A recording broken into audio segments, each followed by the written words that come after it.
Okay, cool, cool, cool.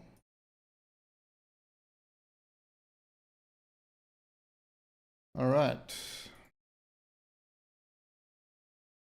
We're live.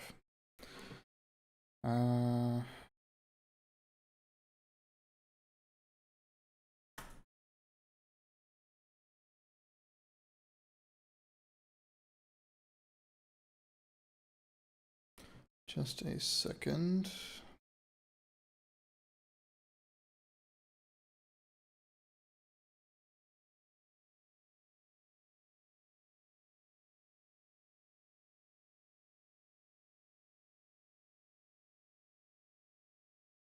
All right.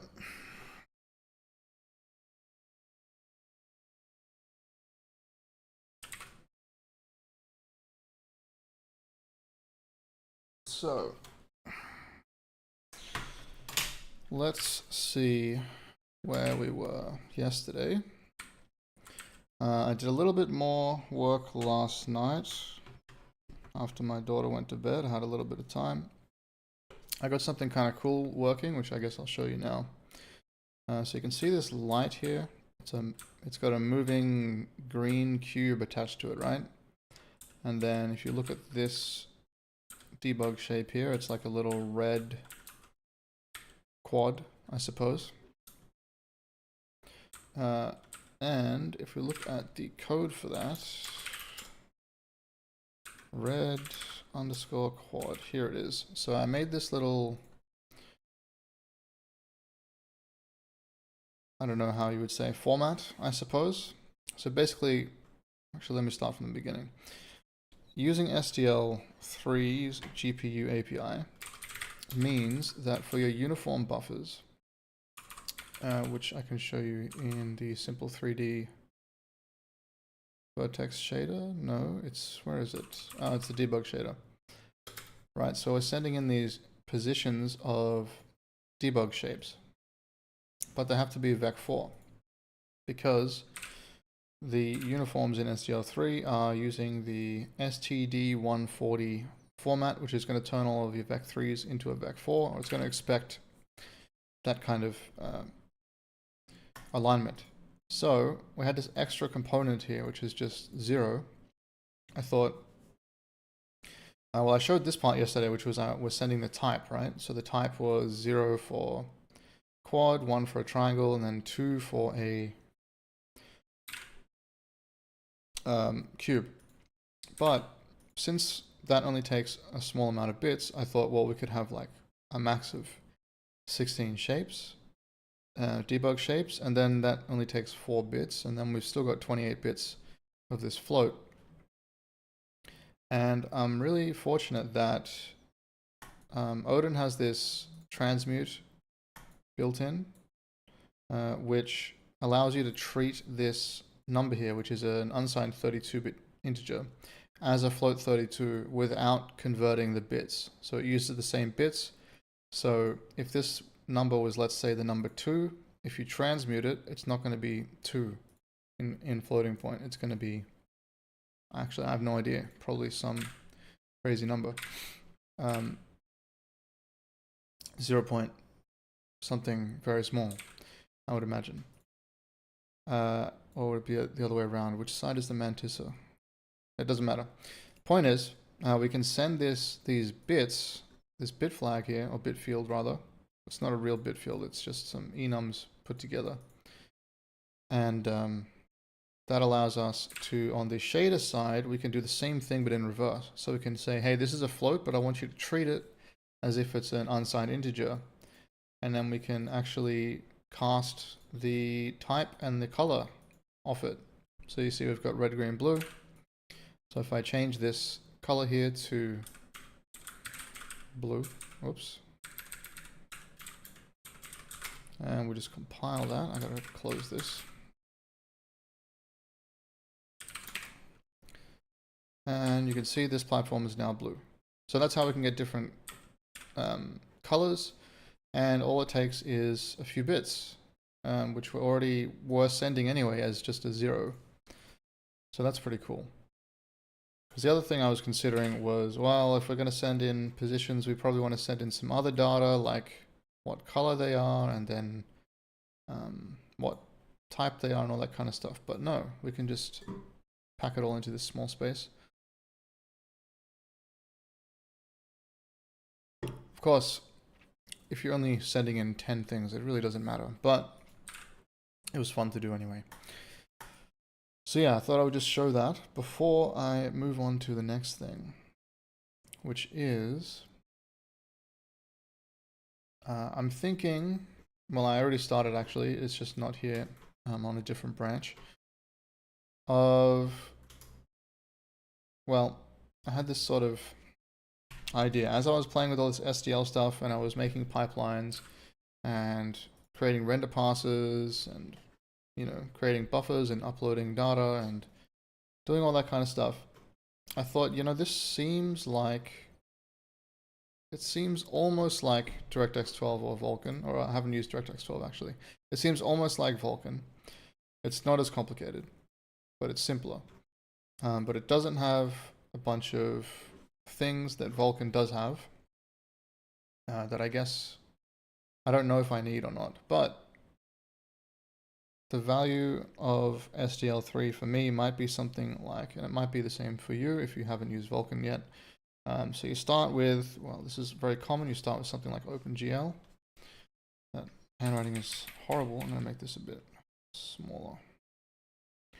Okay, so you start with something like OpenGL, and then the expectation is that eventually you're going to move to, well, probably something like Vulkan, but the distance between these is kind of crazy. All right, so you've got OpenGL, which has sort of an internal state machine, and it handles a lot of the, well, pretty much all of the device stuff for you. And you just basically, you say, okay, I'm going to initialize OpenGL, and it just does all of the stuff that you need to do in Vulkan before you start drawing. It just does that on the back end for you. So there's some stuff that maps over, like, you know, Vertex attributes and uniform buffers and things like that. But a lot of the stuff that you've got to do is just totally different, like render passes, command buffers. You don't really have that. So something that I think could be good is to put SDL3 in the middle here. And so you sort of have, and I guess even before OpenGL, you could have something like raylib, which is really good, by the way. That was a horrible. Why am I just raylib? Okay, just gonna not do cursive anymore. Raylib, you know, or something, you know, SFML, SDL, renderer thing, something like this, right? So it's sort of like a pipeline, I guess. So raylib is really simple. You set up, you just initialize raylib, you execute drawing commands in between begin drawing and end drawing, and things get drawn in that order, and that's it.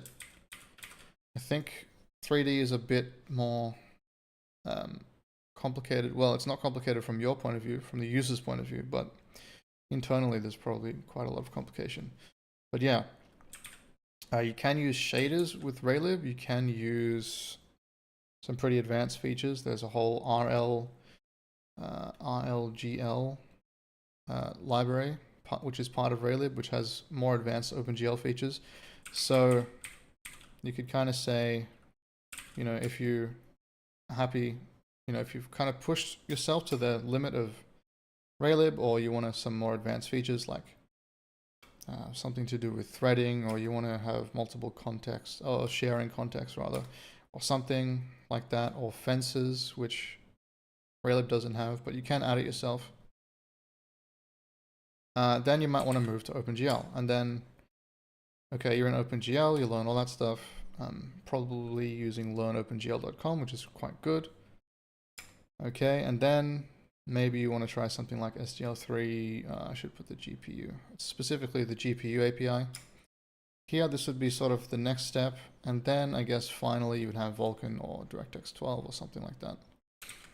At least that's how I see it. So eventually, depending on your life goals, you probably want to get to these.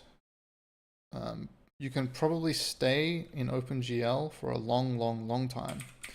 Like there's still really high quality, high performance products being built using OpenGL.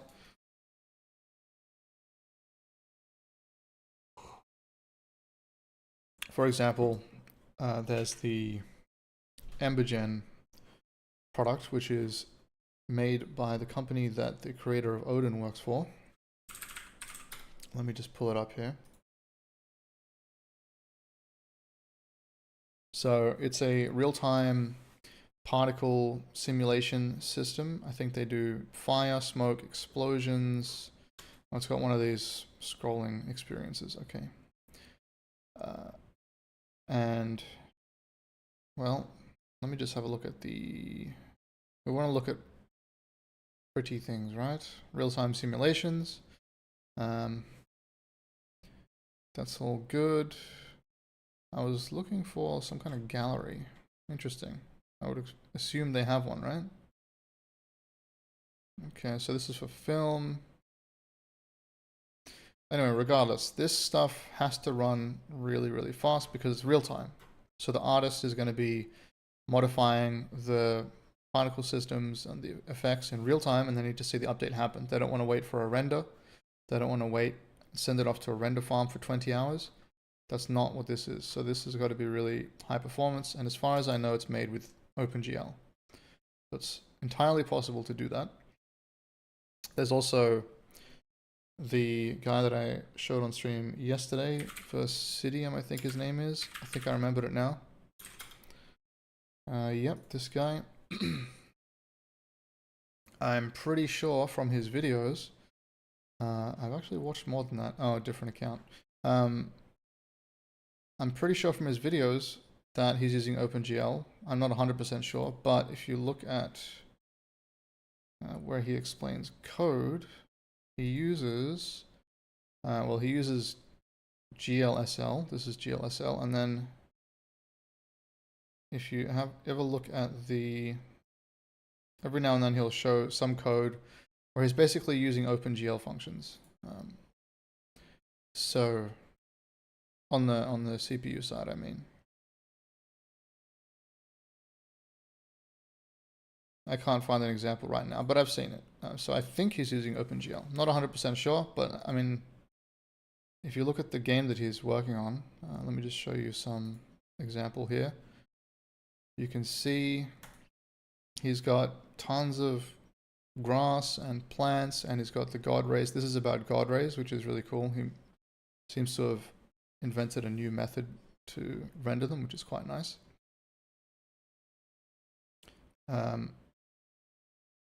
Yeah, so there's some real stuff still being made with OpenGL these days.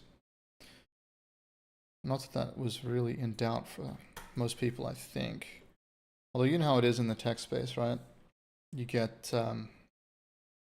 it depends where you come from, but if you come from web like I did, it's like, oh, OpenGL, well, that was deprecated, right? So we don't want to use that. It's like, oh, that's a year old now. Like no one's done an update for a year. That's basically dead. Whereas it might just be finished, which is something that especially the web world has no concept of, finishing software.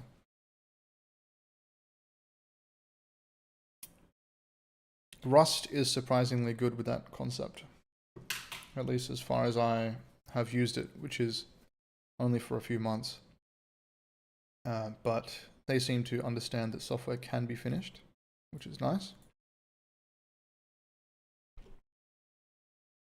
Oh yeah, that's from the previous thing. Okay, so getting back to the point, I'm kind of feeling like I'm ready now. Now that I've taken this step. I can't draw anymore. Oh, I'm in pen mode. So now that I've taken this step to here, I sort of feel like I'm ready to take the step and try Vulkan again. So last night, just before I went to bed, had a little coding session. Unfortunately, it seems even the official resources for Vulkan, they use stuff like VK Bootstrap, which is a library that basically abstracts away a lot of the code so you don't have to do it. But then, of course, I don't know what it's actually doing, so I don't really want to use that. And then they also use something called Vulk, which I think is just a loader, but it seems to do some other things as well. So I had to figure out how to do these things without using those, which is a bit of a pain. Like if the official resource, if we have a look, actually, do I have it open somewhere? Yeah, so I was using this hello triangle resource here, yeah? Let me just collapse these side panels, make it a bit bigger. So of course it's got the C++ isms, but it's not too bad. Like everything is a method for some reason, but that's fine. This is just the hello triangle example, right? So you can see it's already, how many lines of code is this?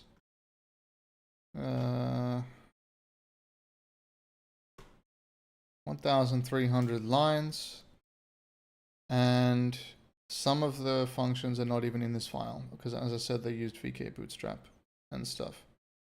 So I'm not sure if this is true, but I get the feeling when I'm looking for stuff about Vulkan that there's not enough high quality material about teaching it. Like there's vulkan.dev, I think it is, or is it vulkan-guide.dev or something like that? No. Vulkan guide, I think it's vulkan-guide.dev or something. VK guide. Okay, so there's this one. There is vulkantutorial.com. I haven't looked at this beginner's guide to Vulkan, actually. Maybe I should have looked at that.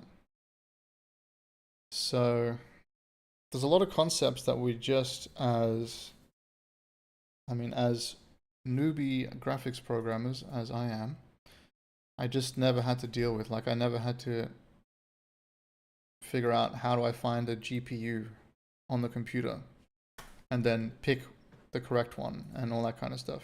It was just never something that I had to do. There's a lot of concepts that I was not familiar with. But the thing is, if we look at something like this, right, Vulkan guide, if we look at initializing Vulkan, and I'm not trying to disparage this person, I think the rest of the stuff is really good. People seem to get a lot of value out of this. It's just when it comes to the start, they're just like, where is it?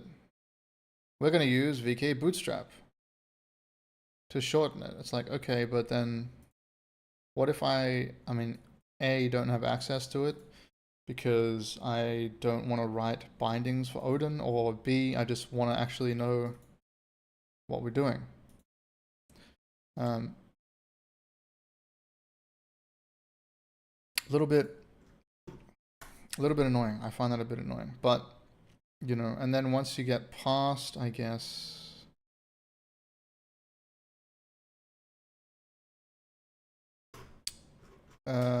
no, this is more like an explanation. So let me just zoom in here. Yeah, so I'm gonna need to learn some of this stuff because it's still abstracted away in SDL3. Like in SDL3, you don't have to create a command pool, for example, which allocates the command buffer. You just request a command buffer and it just gives you one, right? But you do have a render pass, you do have drawing commands, you do have to bind descriptor sets, but it's not quite the same. It's a little bit streamlined. You do still have to dispatch a command buffer, but you don't have to create a queue. It does that for you. And you don't have to create any semaphores, but we're probably going to have to do that. You don't have to create frame data, but we're going to have to do that. But I've actually done a lot of the boilerplate already, so hopefully this stream will be a little bit less lame. Let's have a look here. So I'm going to check out, wait, did I change anything? Oh, I just changed that, that's right. I'll just stash that, and I shouldn't stash that, I should just discard it. But anyway, check out the Vulkan branch.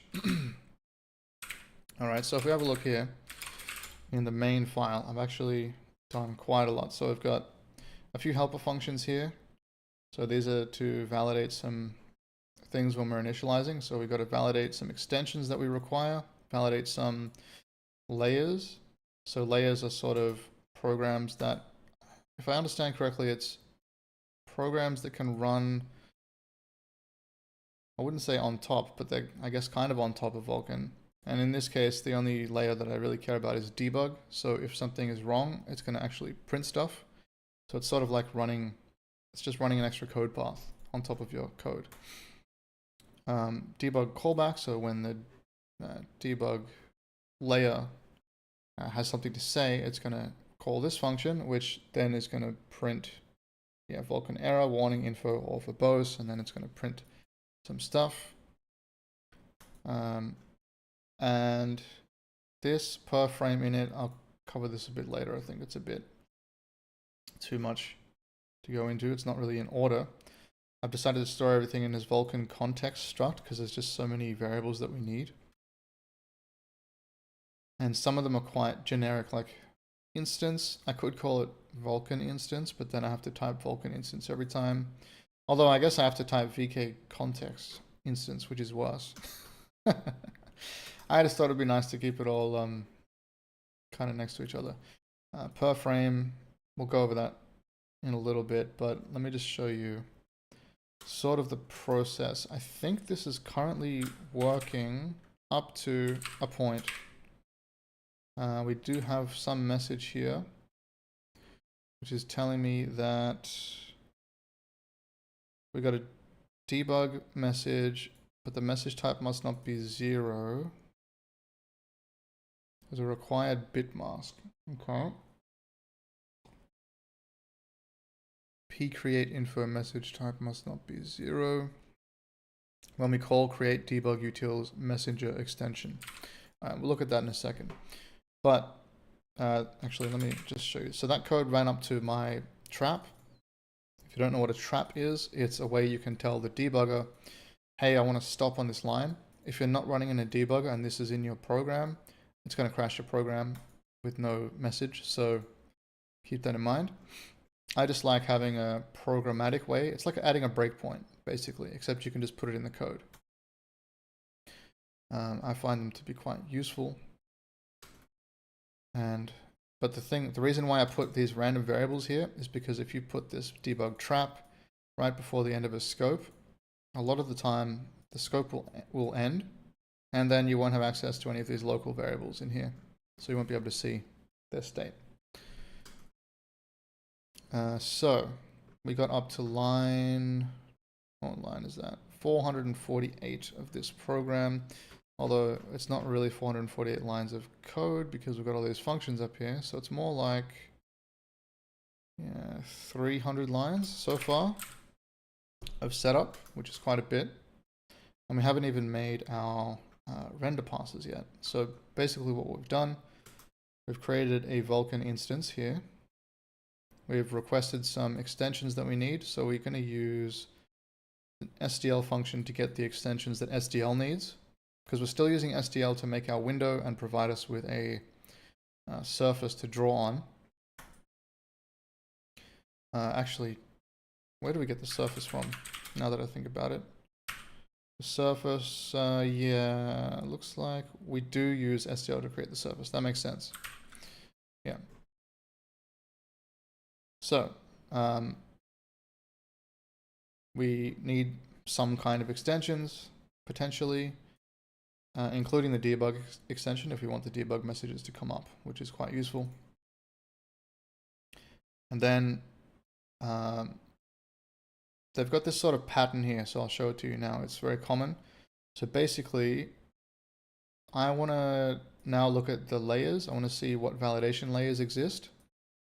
And to query that, basically what you do is you make this number, like an unsigned 32-bit number, which is going to be the count. And then you call this function, and you pass a pointer to the count, and then a nil for the second argument, which is going to be, I'll show you in a second, actually.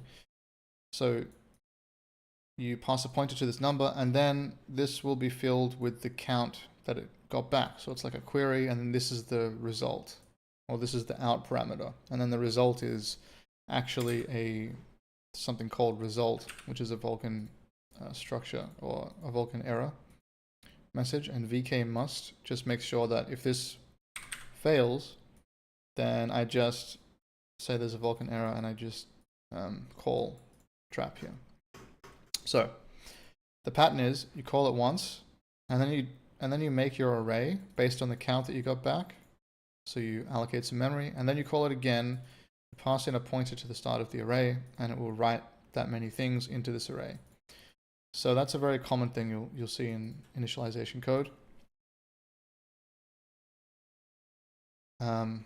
Here I'm just saying we need this layer, which is the validation layer, and then I'm going to call this function which I made to make sure that from the layers that we queried, we get back the layer that we want, which is this. Or you could add other ones as well. So I made it an array in case I want to add other layers.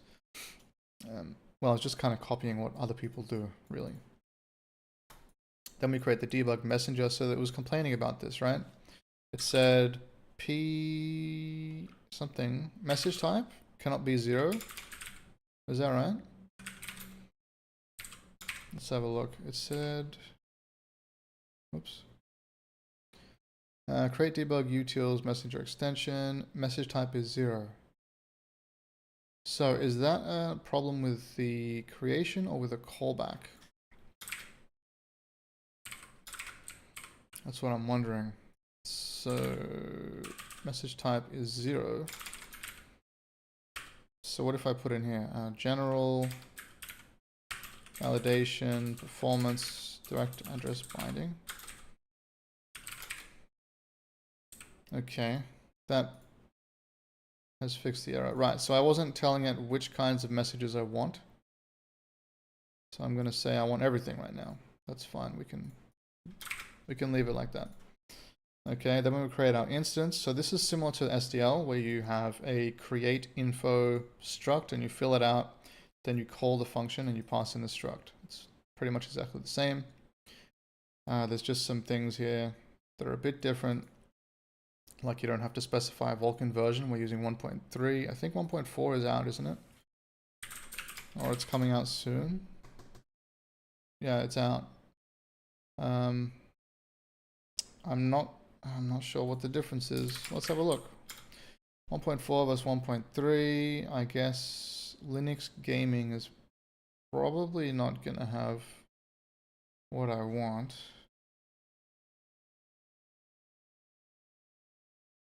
I don't think tech power up is going to be the right. Maybe it is. Let's see. What do they got? Streaming transfers, optional extensions and features are now mandatory, ensuring reliable availability across multiple platforms. These include push descriptors, dynamic rendering, local reads, and scalar block layouts. I don't know what the last one is. I don't actually know what the first one is. I know what that one is. Maintenance extensions, part of the core specification. Okay, 8K rendering.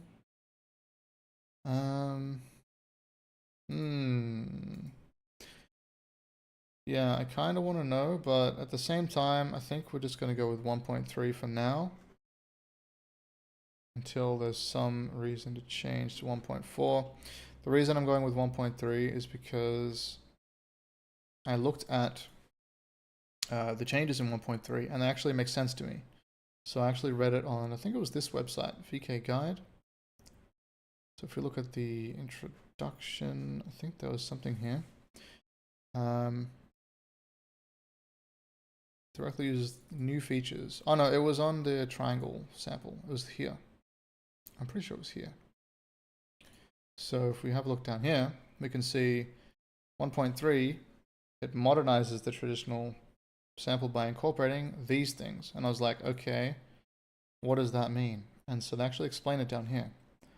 Dynamic rendering means you can render without a render pass or a frame buffer object, which is kind of different to SDL3. So now that I understand what this means, I have a better idea of the benefit of this. So it means you don't have to upfront make your whole render pass code, I guess, if you're doing something.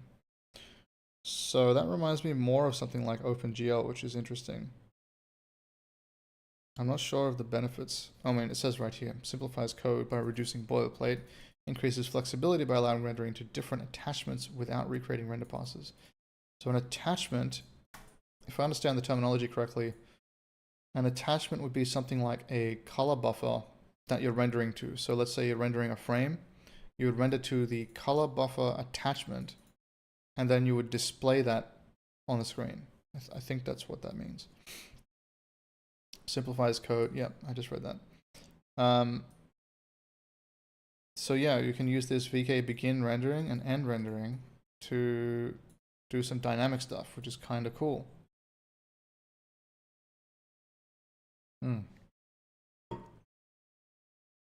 There's also VK pipeline rendering create info, which is a bit different.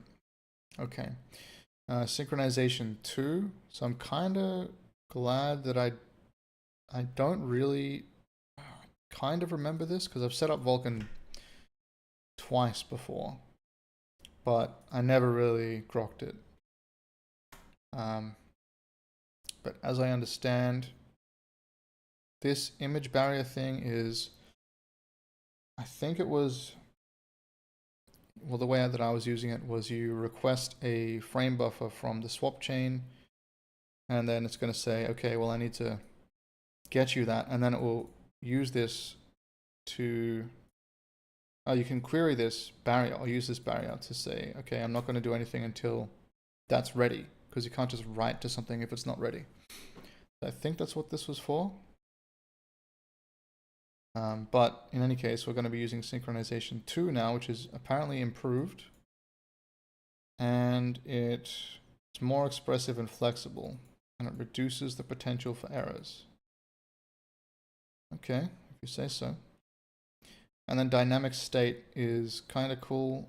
So if I understand this correctly, when you're drawing something, you can, because you have got to queue up draw commands in the command buffers, right? So you can actually just change state, kind of like in OpenGL, where you can do like GL blend whatever, or turn it off or on, or turn on settings in the middle of your draw call, and then that will apply to the things after. I think that's sort of like this. So you could draw like a triangle list, for example, like this, and then call some draw command, and then you would say, okay, I'm going to change to drawing strip, and then draw something else.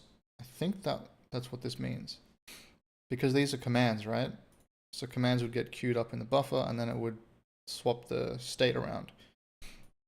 I imagine this would be slower if you're really abusing this, but it does mean that you can do things like, I had 3 pipelines in the SDL version where I was drawing the scene to one frame, and then I was drawing the debug scene to another frame with an invisible, like with a transparent background, and then I was combining the two in a third pipeline, in a third render pass, which had a third pipeline. So if you could do something like this, well, you might be able to just draw straight onto the frame buffer just after. So you draw like your normal scene, and then you would just draw your debug stuff afterwards. So we'll see, which would be kind of cool. Something changed with vertex buffers. So the original sample used hard-coded vertex buffers. This sample uses a vertex buffer. Oh, it uses hard-coded vertices in the shader, right? Yeah, okay, that's cool. We get to figure out how vertex buffers work. They seem pretty normal. Create a buffer, which I guess gives you a handle. Allocate the memory for the buffer. That's fine. Bind the buffer. And then you would upload it, right? Yeah, you'd probably upload data to it after that. That's fine. Cool. So, anyway, that was sort of interesting. At least I found it interesting to read that yesterday. So let's have a look at where we're up to. So we've got our instance we've created, and we've got our layers and our extensions. So extensions, I don't really know much about them. I just know that some of the stuff that we're using requires some extensions. So we're going to allow that. I don't know what extensions are available. Then we've got our debug messenger set up as well. After you create the instance, you can then load the functions using that instance. So actually something I didn't mention is you've got to load the procedure addresses. So this is sort of like a dynamically loading the function pointers. So you got to use SDL in this case because we're using SDL. Vulkan get VK instance proc address. So this is going to give us a, this is really confusing, I think, if you've never done this kind of stuff. But this function returns a function pointer that we can pass into these functions to load our Vulkan functions. So we're going to load the global functions, and that's all this stuff here. These are all part of the global Vulkan functions. Once we create our instance, we can then load our instance functions, which is going to be functions that take an instance. So like the debug messenger setup. When we create a surface, that actually takes a window and an instance. So that would be an instance function, although this is SDL. So I guess that would be loaded by them. And then we've got same thing here, enumerate physical devices. So this is when you, this is the stuff that I found so crazy when I first tried it, which is you've got to basically query the machine for your GPUs. And then you've got to, I mean, this is a really simple one. I just did a really simple version that I think this is in the hello triangle. This is basically just saying, okay, if we support, where is it?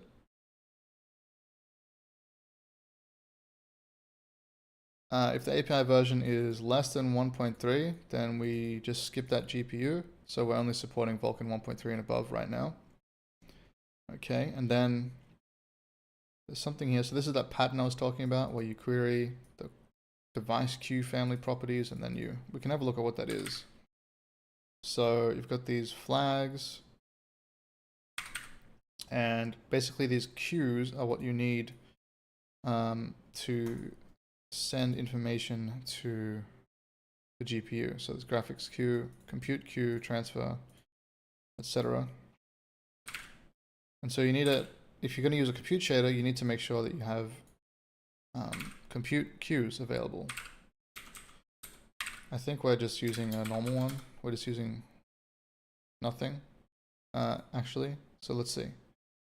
Get physical device support based on blah. Yeah, we're just saying, okay, if we've got graphics, we're good to go. If we've got graphics, we're going to set our context queue index to this, and then we're just going to use that. So if the queue index is greater than or equal to 0, we're just going to say, okay, this is our GPU, and we're going to break. So basically, we find the first graphics device that supports graphics. Now, this is not robust because I'm going to use compute shaders later. So if I were to, put this code in release, and on your device, maybe you've got an integrated GPU that doesn't support compute shaders, but does support Vulkan 1.3. I don't know if that's possible, but let's say that it is. And then you've also got a graphics card in there, like a laptop graphics card, that does support compute shaders. Well, this would actually be a big problem because you wouldn't even be checking for it. So I guess what you would do in that case is I'll actually put a to do here, check for compute, right? Because we're going to need that. So eventually we have a GPU now, okay? And now that we've got a GPU, we can query the GPU for stuff. So we're going to say, okay, we need these device extensions of some kind. So we're going to query those. And then we're going to say, okay, we need these ones. So we need a swap chain, KHR swap chain. So the swap chain it's the same concept in SDL3. I think the way it's usually explained, and correct me if I'm wrong here, but it's like a series of frames. I think there's more to it than just frames, but this is kind of how I think of it. A series of frames that you can render to, and they're sort of in a chain like this. and then this one is going to go on the screen. So let's say the screen is here.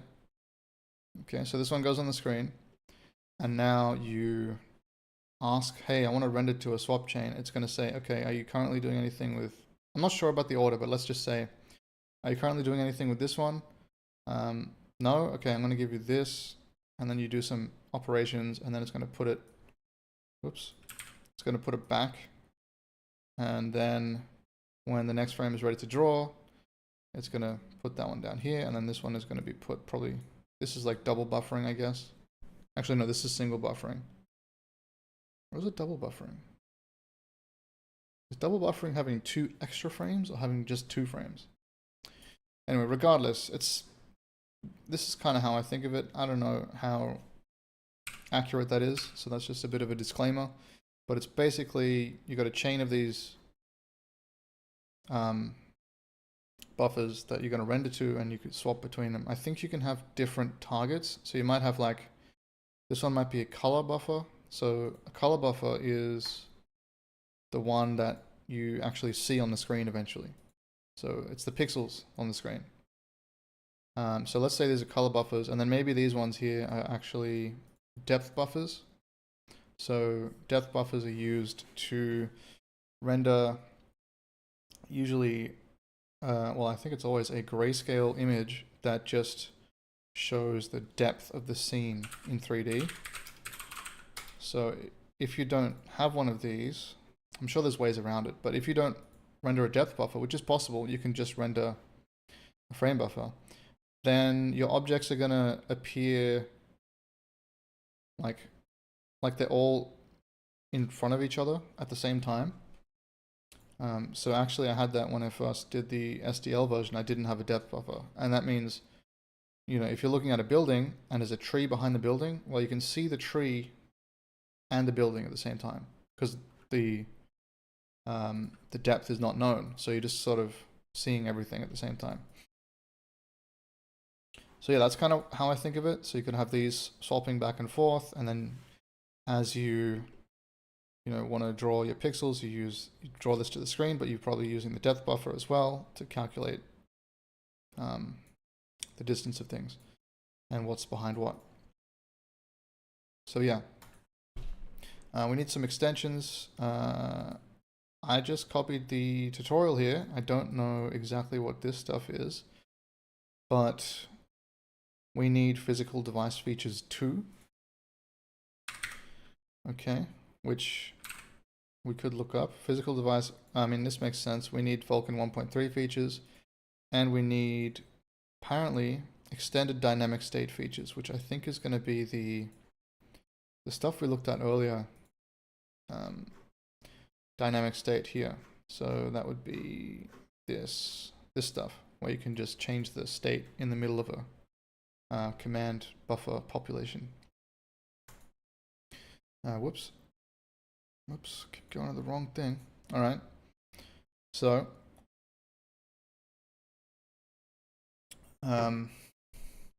let's see.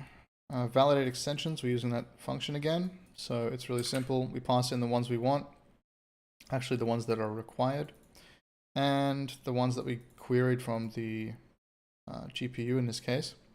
I'm going to do a little mem compare, and if we found it, that's good. If we didn't find it, then we just return false, and this thing fails. I really need to start using Control S, which saves the selection to a jump list, and then I can use Control N, Control P, jump list, Control O and I, yeah.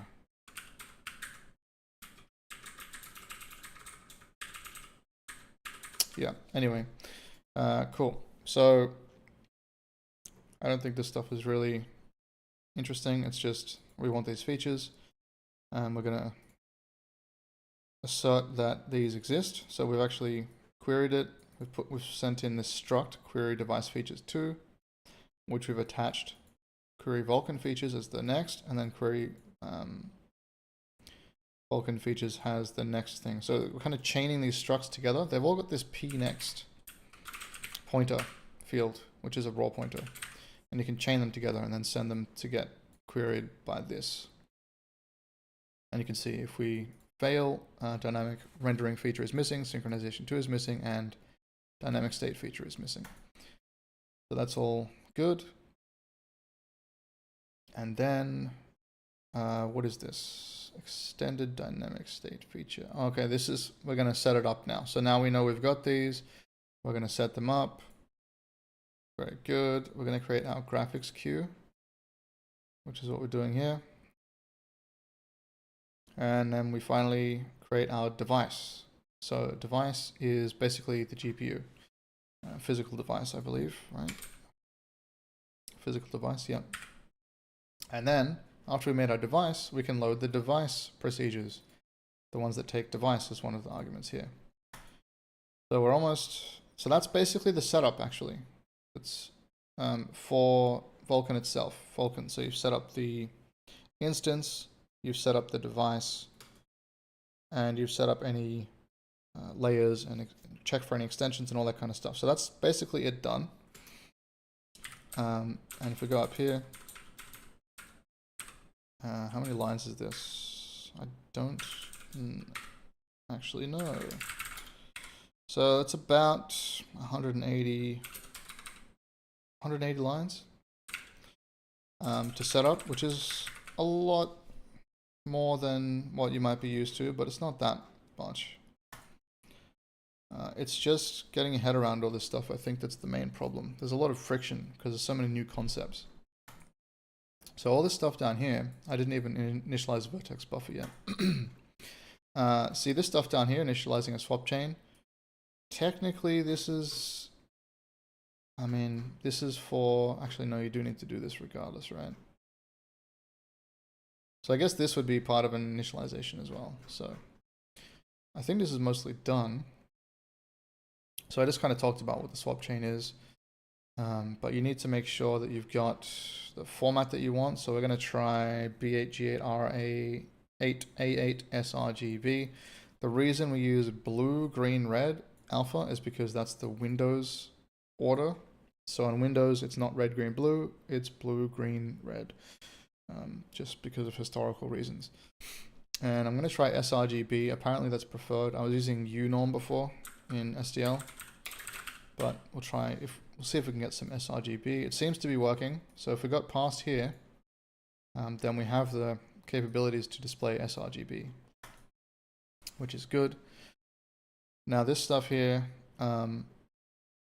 we got to set the size of the swap chain. So that's going to determine the size of the buffers that we get access to, right? Present mode, first in, first out. So I think that kind of refers to what I was saying here, is if you imagine this is a chain of these. So you'd be first in, first out. But there's some other modes. So there is immediate, first in, first out, relaxed, latest ready extension, mailbox. I don't know what this stuff means. Shared demand refresh.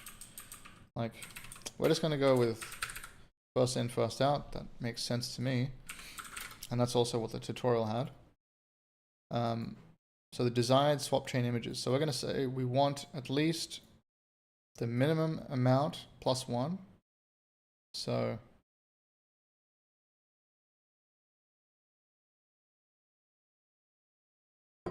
that's what this is for. I haven't really thought about this. This is just what the tutorial had.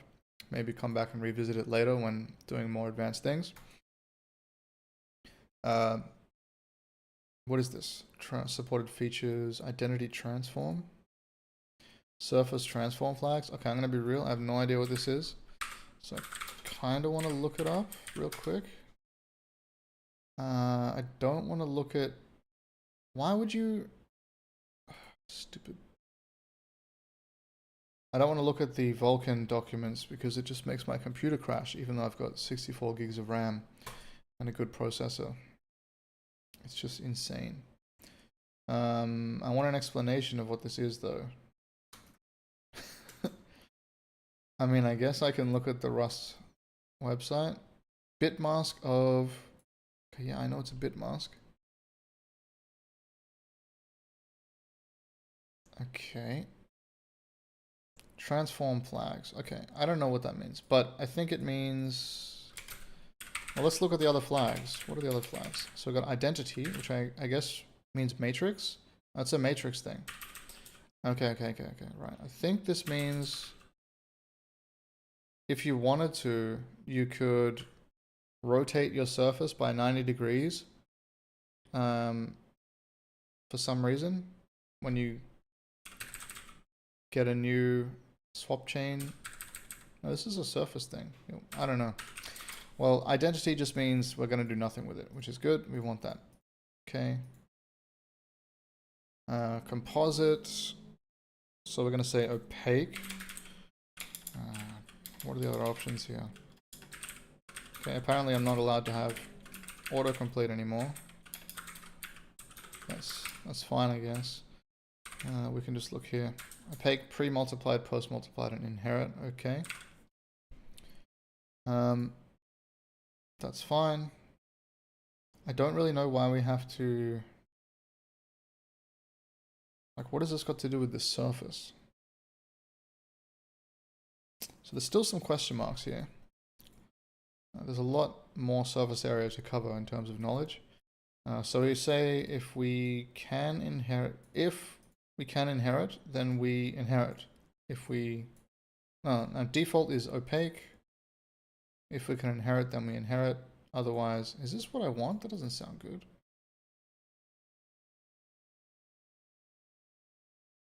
I'm gonna put a note here. Review whether we want inherit, which is what this will do. Because if we set it to default of opaque, but we can inherit, it's always going to choose that. But that doesn't, I think maybe I messed up the code here. Let me look at the C++ version. If we look here, they've got, okay. Oh yeah. So they've got if it can be opaque, then it should be opaque. Otherwise, it should be any of these. Yeah. So basically, okay, sure. I will just add another case here.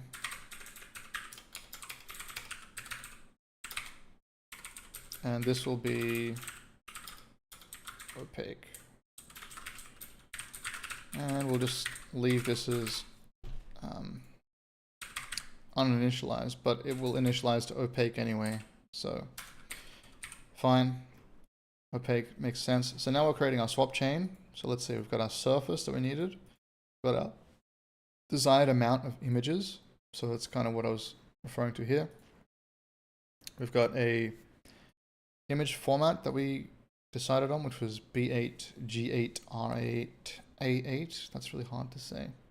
The image color space. I don't think I looked at that. sRGB nonlinear.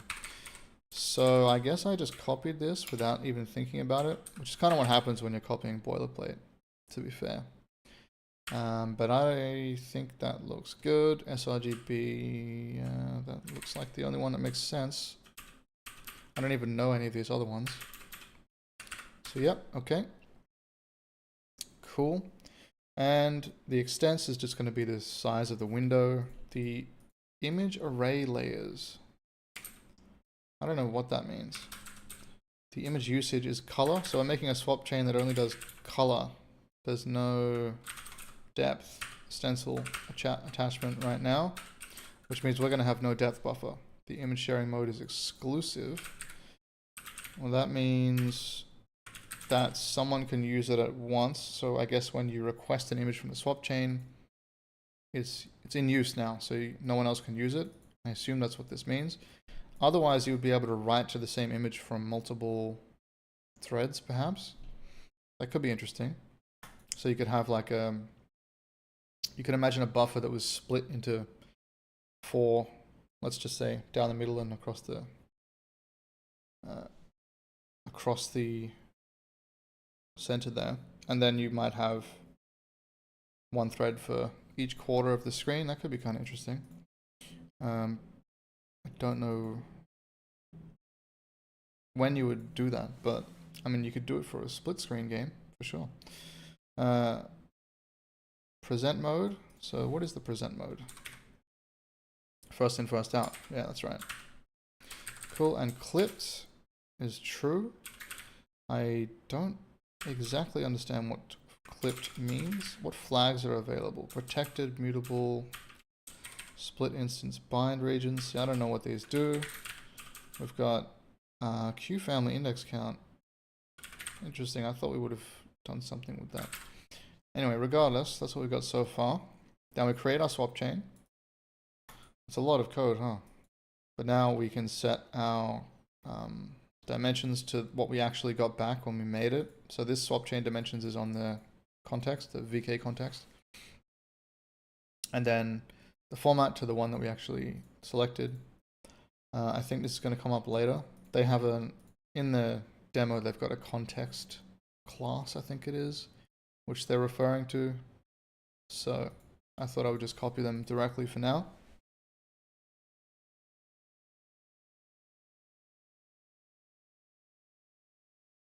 All right, and now we got get swap chain images. So this is the amount of images that we can get, I believe. And so it's the same pattern as before. Actually, no, we're getting the actual image structs. So an image is just a handle, looks like. So this must be an image on the GPU. So we've got an image count here, which would align to the image count, or the minimum image count here. So we get our images. I just realized this is totally incorrect. I'm making a dynamic array and then we're passing it here. I mean, it's not incorrect exactly. It would work, but this could just be a slice. We don't need to make a dynamic array because we're not going to append to it and we're not going to pop from it. So, at least I think we're not. Yeah. So it was actually stored as a slice in the context. But for some reason, when we made it here, I didn't make it as a slice, so we'll just get rid of that. So this per frame thing, I basically just got up to this point last night. As you can see, the code kind of stops here. So per frame, we need a few things. So for each frame that we're drawing, I believe, we need a fence. So fence is a synchronization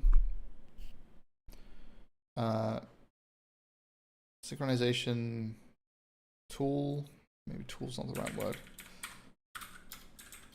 Primitive, it's a primitive, it's a handle, and it's basically going to say, okay, when we're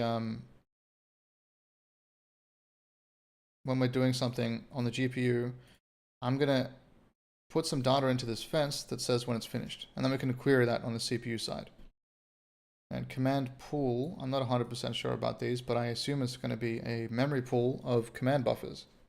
Or it could be a memory pool of commands. So I'm not 100% sure. So when we... actually, let's see if we can figure that out. Okay, a command pool. Yep. They're opaque objects that command buffer memory is allocated from, and which allow the implementation to amortize the cost of resource creation across multiple command buffers. Command pools are externally synchronized, meaning that the command pool must not be used concurrently in multiple threads. That includes use file recording commands on any given buffers allocated from the pool, as well as operations that allocate free and reset command buffers or the pool itself. I have a feeling this is going to be quite important. So the command buffer memory is allocated from. Okay. So it could be both. Could be that we allocate from the command pool, we allocate commands, and we also allocate the command buffers themselves. It doesn't really make sense. It would just be the buffers. They would just be extending the buffers or something. I don't know. We'd have to look at the internals. Anyway, a semaphore. So this one, as far as I understand, is a GPU to GPU synchronization signal. So when we've acquired the swap chain, then the GPU is going to be able to tell the GPU that we've acquired it. So we would, I guess, need to put this in when we request the swap chain image. We would send in a semaphore to the GPU, and then we would just do our commands on the CPU and just submit them. But the GPU would wait until we've actually acquired it, and then after the draw commands are done, I guess it would release it. Not 100% sure about how that works, but I believe that's sort of the gist. Alright, and so I just made this function here called perFrameInit. It's sort of based on the tutorial as well. So you can see we're just basically creating a few things here. That is, it's kind of a weird way to do it actually, now that I'm, you know, a bit more awake at 12 p.m. But yeah, so we just iterate over each image count that we got back. So let's say we got back 4 from the swap chain. We're going to run this 4 times. We're just going to create a fence, a command pool, and we're going to allocate command buffers from the... No, we don't even use the command pool. Where is it? This is interesting. Device.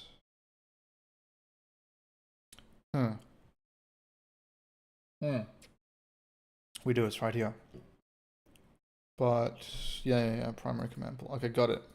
Okay, cool. So we do use the command pool to allocate the command buffers. Okay, cool. There's no semaphore in here, I just realized.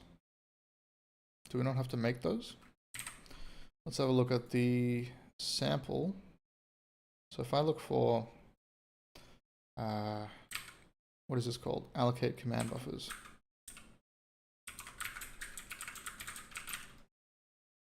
This is their version. It's pretty much the same, but it's C++. Yep, okay. What about the semaphores, I wonder? Destroy semaphores, okay. It's a bit violent. So when we present to the screen, then we just pass in a pointer. Okay.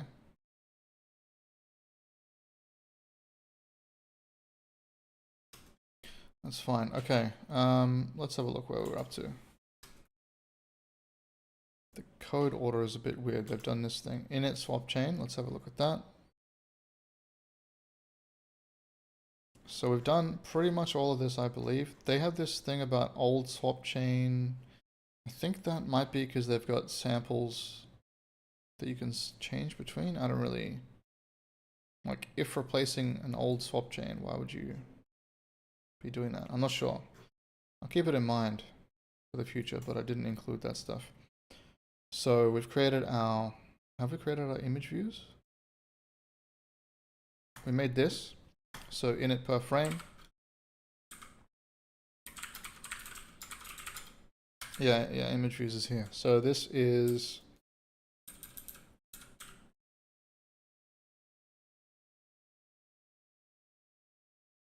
Interesting. I don't know why you need an image view. It's a view into an image, I suppose. And this is... I don't know, it's some kind of handle that we use to view this swap chain image with this format, and it's a 2D texture, and it's a color, oh no, it's a color buffer, and etc, etc. So I guess we need to use these. We append it to swap chain image views. All right, great. So that's all that stuff done. Now, the last thing. Well, I think there's 2 more things, but let's have a look. we've got to make the pipeline. All right, let's have a look at the pipeline. How crazy is it? Oh god, it's not that bad actually. It's not that bad at all. Okay, where do they make the shaders? So they're using a shader in this example, right? So let's have a look. Here. Okay, cool. Cool. It's not too bad. It's a little bit bigger than SDL3, but not that much.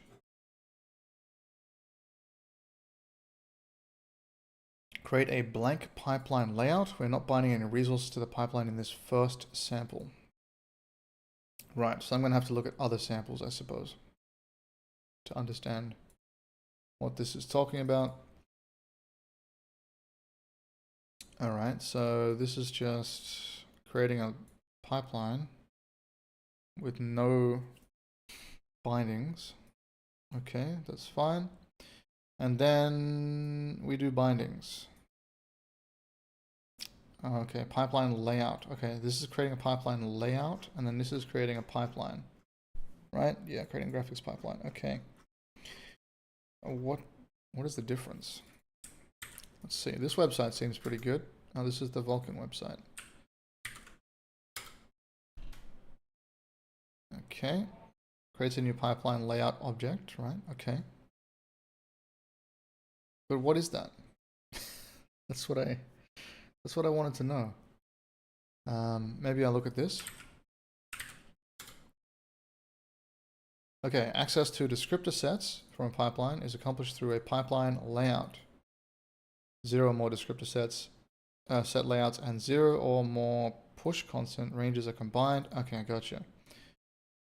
Okay, yep, it can be accessed by a pipeline, etc., etc. So this is basically, we didn't have to do this in SDL because they have a hard-coded descriptor layout. So if we look at SDL3 underscore GPU.h, can I find the GitHub? Is it this one? I think it's this one. It's not this one. How did I thought that was GitHub. Man.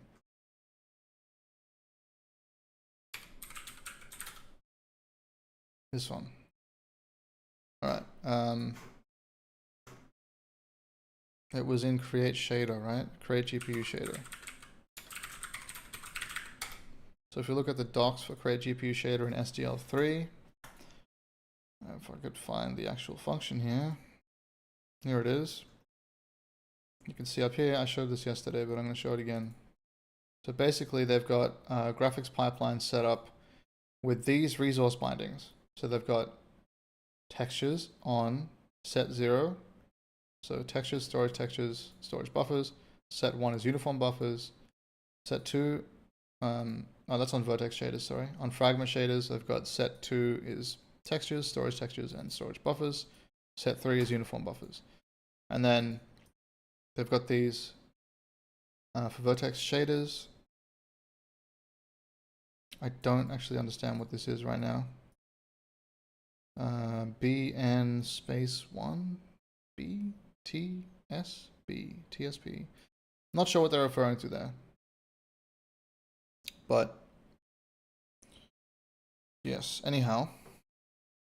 Oh, texture sampler buffer.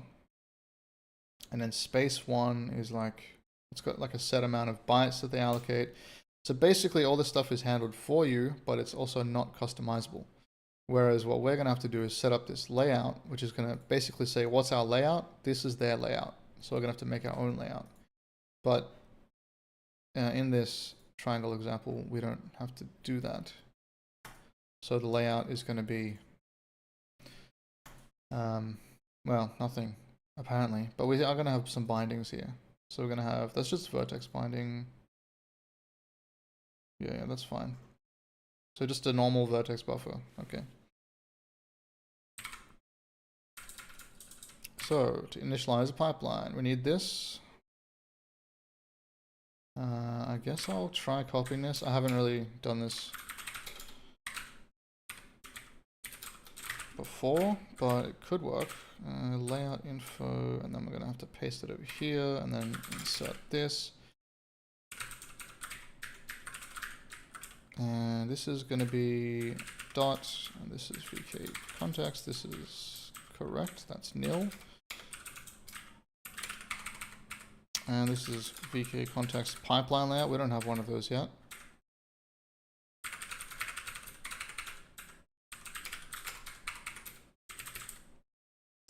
Right, so this should be a VK dot pipeline layout create info.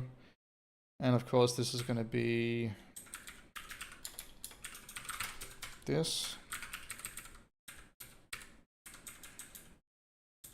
So I got to go to the context here.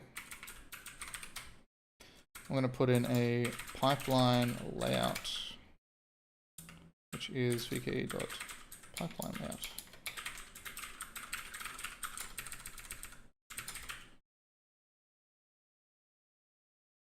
Oh man, I'm not feeling well. I almost didn't stream today because I got a stomach bug. Hopefully I can hold out for another 45 minutes.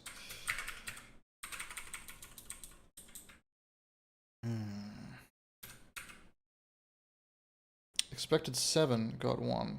Is that because I didn't say that this is S-type? There we go. Cool. So let's have a look at the fields on here. I'm just a bit curious. The flags, layout count, set layouts, descriptor layouts. Okay, push constant range. All right. So we're definitely going to have to use this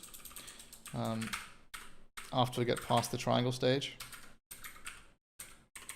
That's all cool. I don't know if that was actually faster or if just typing it would have been faster, but that's fine. So we got a vertex binding description here, which is going to be how we send our vertices to the shader.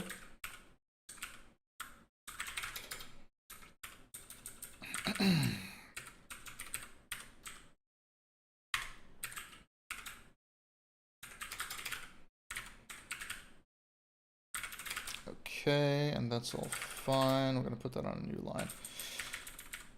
Actually, you know what? I turned my LSP off because, well, there's a few reasons, but what is this going to be? Input rate. Probably just Vertex.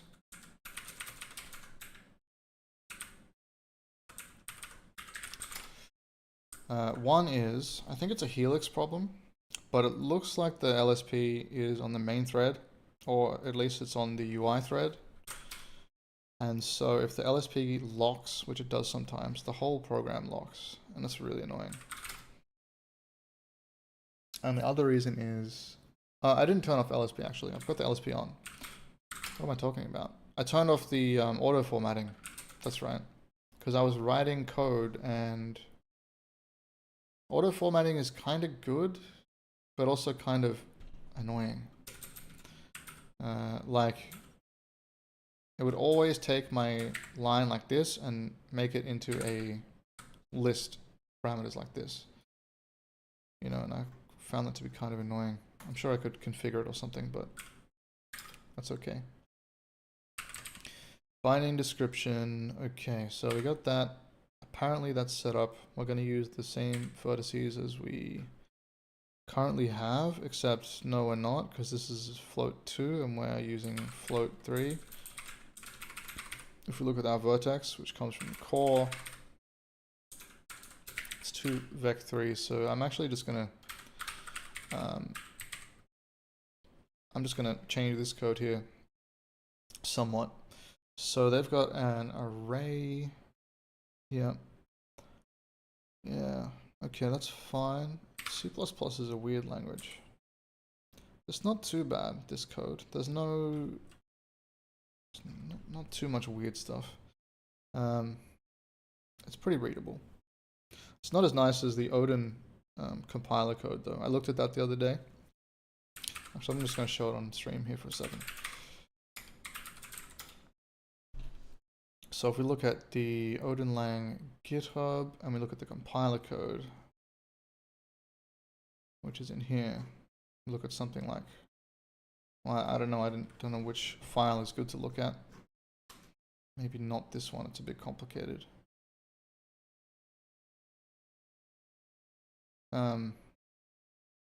You can see it's all kind of straightforward though. It's just C. basically. It's all C++, but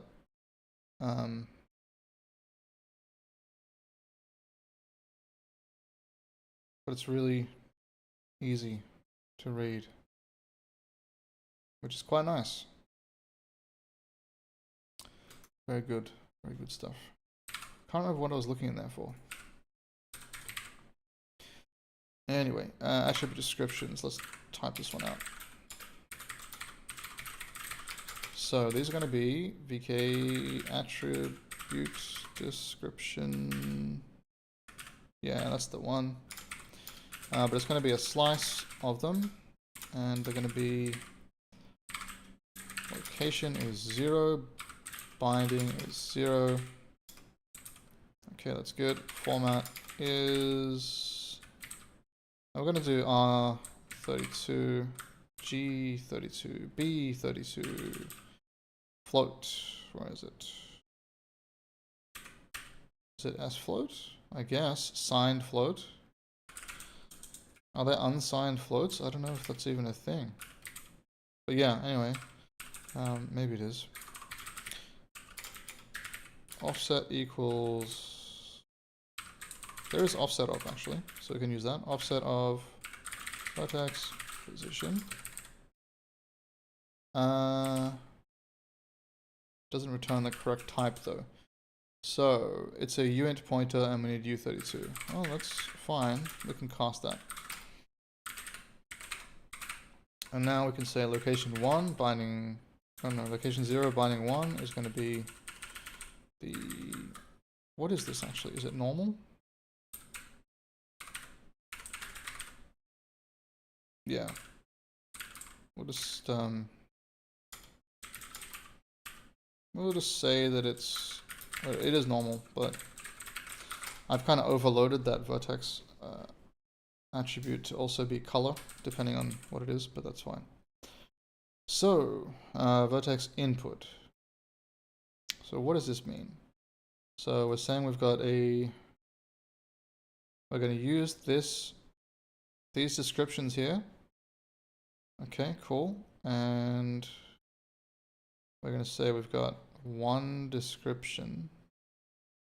That's not correct, is it? I guess it's a vertex binding description count. But shouldn't this be 2? Or is it because we're, oh no, okay, so it's one description. It's not though, it's 2 descriptions. It's one attribute binding.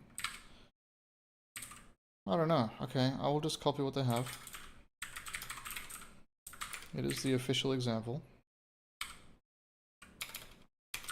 I just like to make it make sense. Vertex, I'm just going to copy this.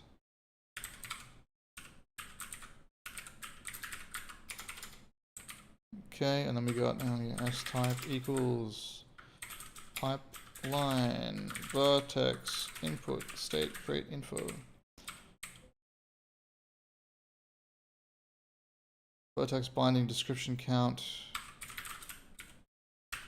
is 1 apparently. And we're going to pass in, wait. I'm looking at the wrong thing. That's this. Yes. There's one vertex binding. Yeah, this is a buffer binding. Okay, gotcha. That makes sense. No, what are you doing? Binding description.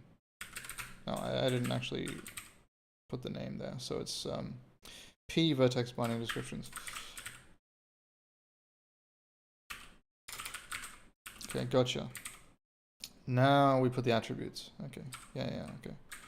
So vertex attribute description count is going to be the length, but I've got to wrap it in U32, of course, of attribute descriptions, which we already know is 2, but it's better to just use that in case we add another one later. And then the P vertex attribute descriptions is going to be raw data attribute descriptions. Very good. I believe that's all we need for this. Okay. Now we've got input assembly. We'll use triangle list to draw geometry. Okay, so this is saying what kind of drawing we want to do. So there's triangle list, triangle strips, and a bunch of other things that I don't use because I only use those two. But maybe I'll experience some of the other ones later.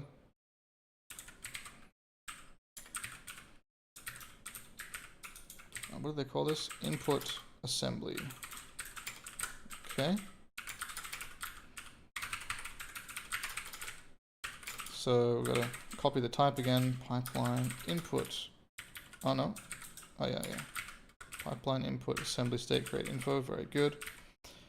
And what are we going to say? Flags equals nothing apparently. No flags. Topology and primitive restart enable. Well, false is by default, so we're just going to put in topology. And let's see what the options are. Oh, I have used point list before. I've used point list. Line list. Oh, I didn't know that was a thing. And I've used triangle fans. I am going to say we're going to use a triangle list. Yeah, that's fine. So this is just the default pipeline. We're going to test. Specify rasterization state. Okay, cool. This is all looking familiar now. Whoop. Pipeline rasterization state create info. Whoa.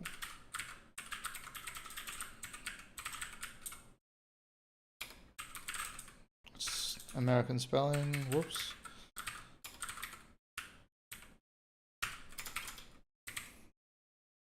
It is kind of annoying having different spelling systems for the same language. Because when I program, I've got to use Z everywhere, or Z, as they say. But when I write, I use S. Like rasterization doesn't have a Z.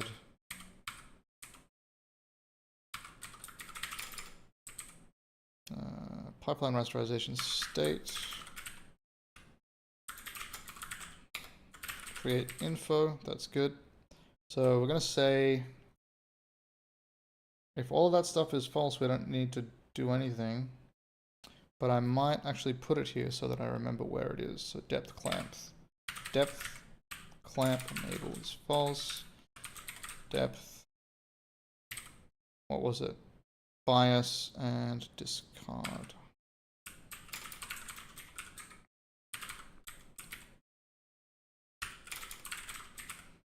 Okay, sort of a note, so I know where to put depth stuff when I need to.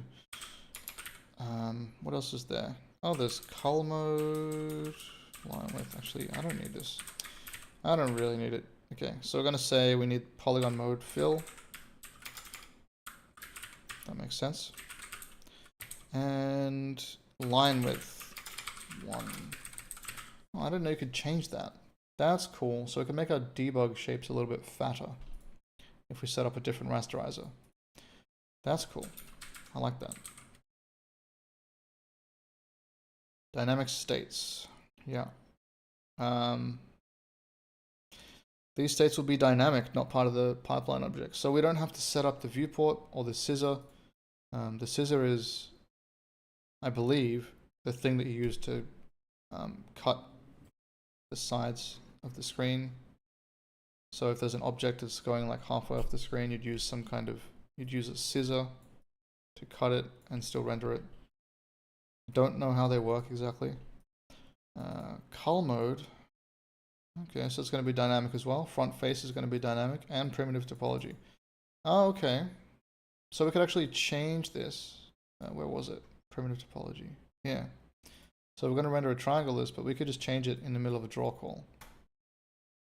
This is going to be so much better when we get it set up, I think. I don't know about the performance, but that'll be for a much later time.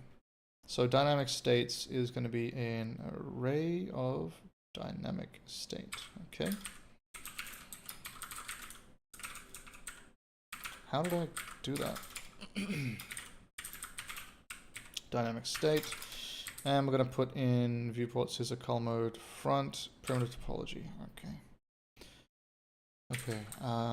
Dynamic state.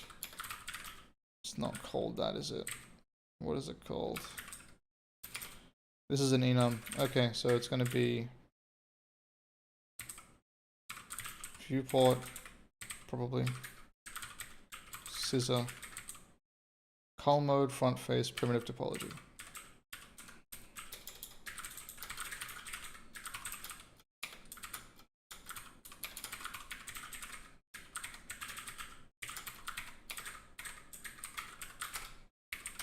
Hey, would you look at that? Now we've got a blend attachment. Our attachment will write to all color channels, but no blending is enabled. That is fine for now. Whoops.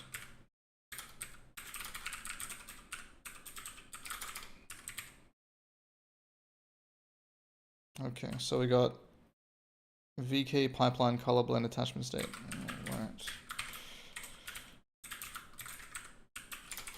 It's a bit of a handful, isn't it? I mean, mouthful, not handful. Color right mask is RGBA. Easy. See, the Odin bindings make it a bit nicer, don't they?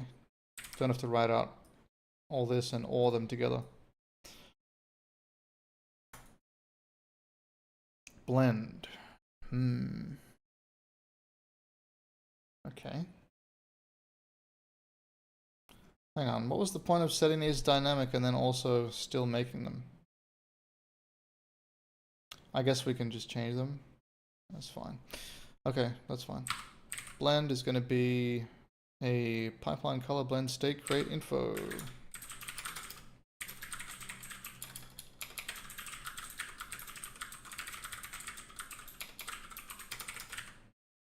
And it is pipeline color blend. Oh, I need to do the underscores. Come on. Oh, I need the dot actually. There we go. Viewport count 1. No, I'm looking at the wrong thing. Attachment count 1, and then we set the attachment to the thing we just made. All right.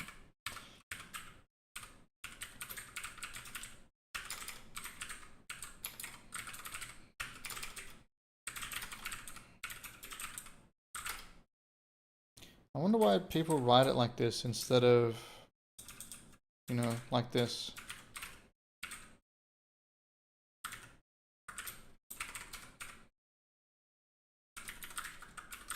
I'm pretty sure you can do that. Actually, it'll be... No, yeah, that's correct. In fact, you might... No, it needs to be a pointer. So yeah, I think that would work. Whatever. It's all good. So, viewport is going to be, okay, just viewport count 1 and then scissor count 1, viewport state create info. Gotcha.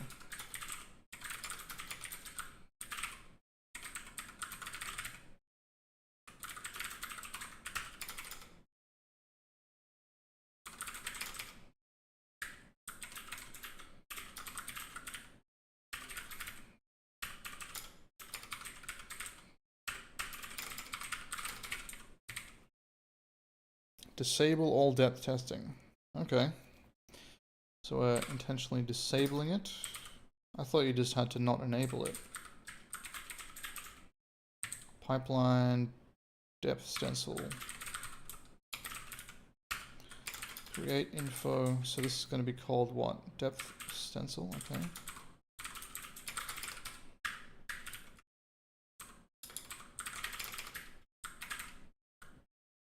PDSSCI. Yeah, there we go. Nice. Where was it? Down here. Depth compare operation is going to be compare operation always. That seems weird.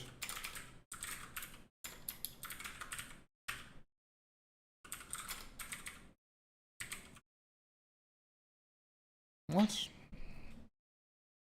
Does that actually disable it?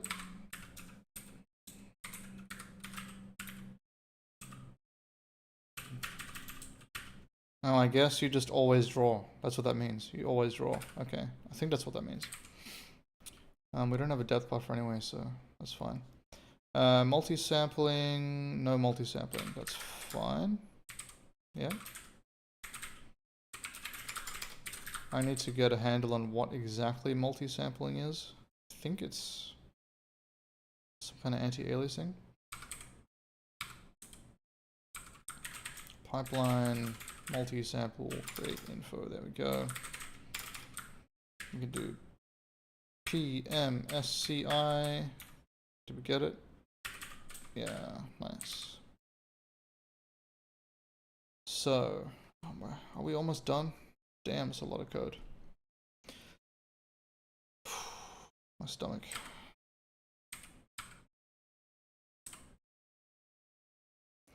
Okay, S-type is this. Rasterization samples. It's going to be what? 1. Oh, that looks familiar, doesn't it? 1-bit rasterization samples. So that means none, I guess. I need to learn what this means exactly. I don't know. Dynamic state, create info. So this is going to be the stuff we made earlier, right? And we've called it what? Dynamic create info. I think it's pipeline dynamic state create info. There we go. PDSCI.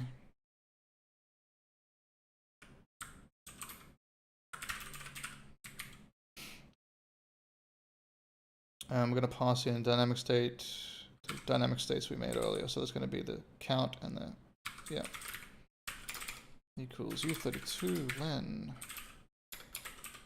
dynamic states.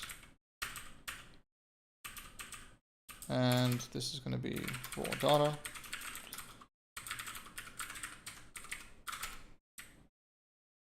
Ah, what's the problem with this? Invalid. Oh, right, it just needs to be bit field. Okay, we're finally up to loading shaders. Wow, man, we're almost done. Cool. So, let's see if this works. So far, apparently it works. There is no message from Vulkan. It looks like we're all good so far. But we haven't done too much. I mean, all we've done is make a bunch of structs, actually, now that I think about it. And we made a layout which was empty. So it's really when we get down to here that we're going to have to see what happened and if it all worked. So this is loading in. Is it an SPV already? Or is it... Oh, they've got a function here called load shader module, right? Of course. Let's have a look. They're compiling it inside the program. We're going to avoid that. And we're just going to... Well, we're hopefully going to avoid that. Let's see. Let's have a look at this. So shader stages. We've got 2 shader stages, and they are a pipeline shader stage create info.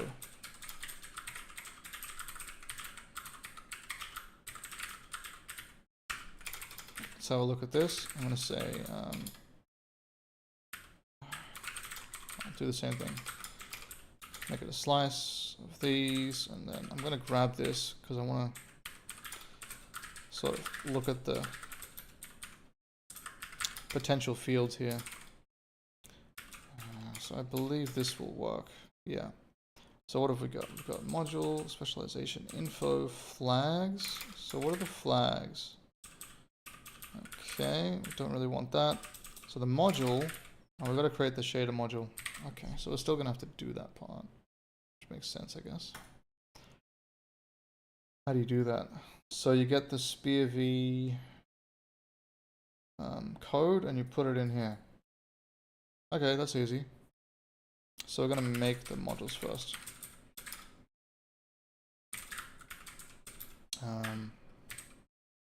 Shader module create info. So we're going to say the type is shader module create info, and flags are apparently nothing.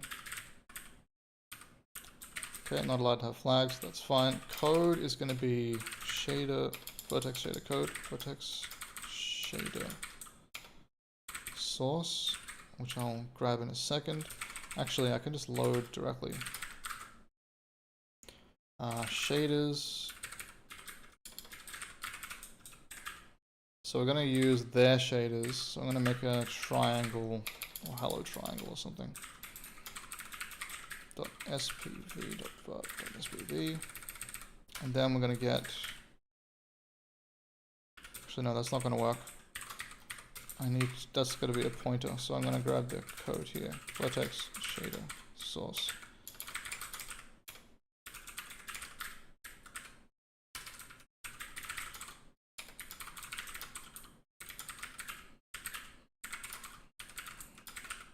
Okay, and then we need the code size. It's going to be length of vertex shader source. Easy. Alright, so yeah, obviously can't find this file yet because we haven't made it, but that's okay. We will do that. Vertex shader module create info.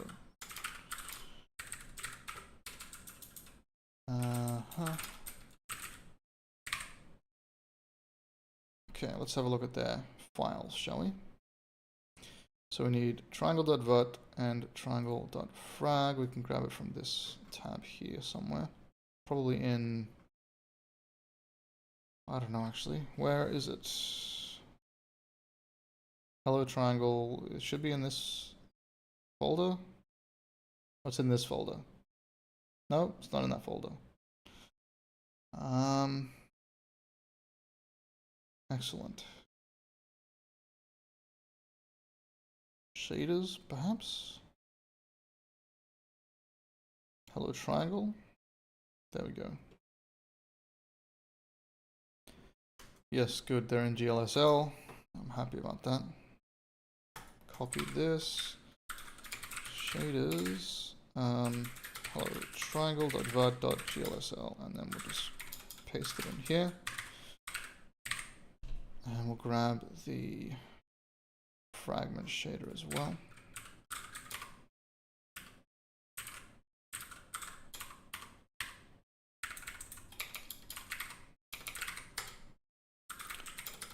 Okay, there we go. So we got vertex and fragment shaders. Now we got to build shaders. Let's have a look. Did we get them? Hello triangle. They were both built successfully. Now this should stop complaining, right? Yep. This is incorrect apparently. We can't use raw data because it needs to be transmuted to U32. Yeah. We can, I think we can do this. Transmute, pointer U32. Yeah, that should work. Yeah, it's funny, they expect the code to be in blocks of U32. I guess that's the bytecode size, the size of each instruction. Or, no, it's not instruction. Is it instructions? Yeah. So, fragment shader source is going to be basically the same.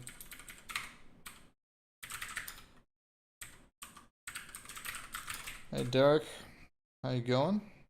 How is Rawdoggin and Vulkan going? It's going okay. I think we're almost at the stage of having a triangle on the screen, hopefully. I will say that using SDL3's GPU API has made this process make much more sense.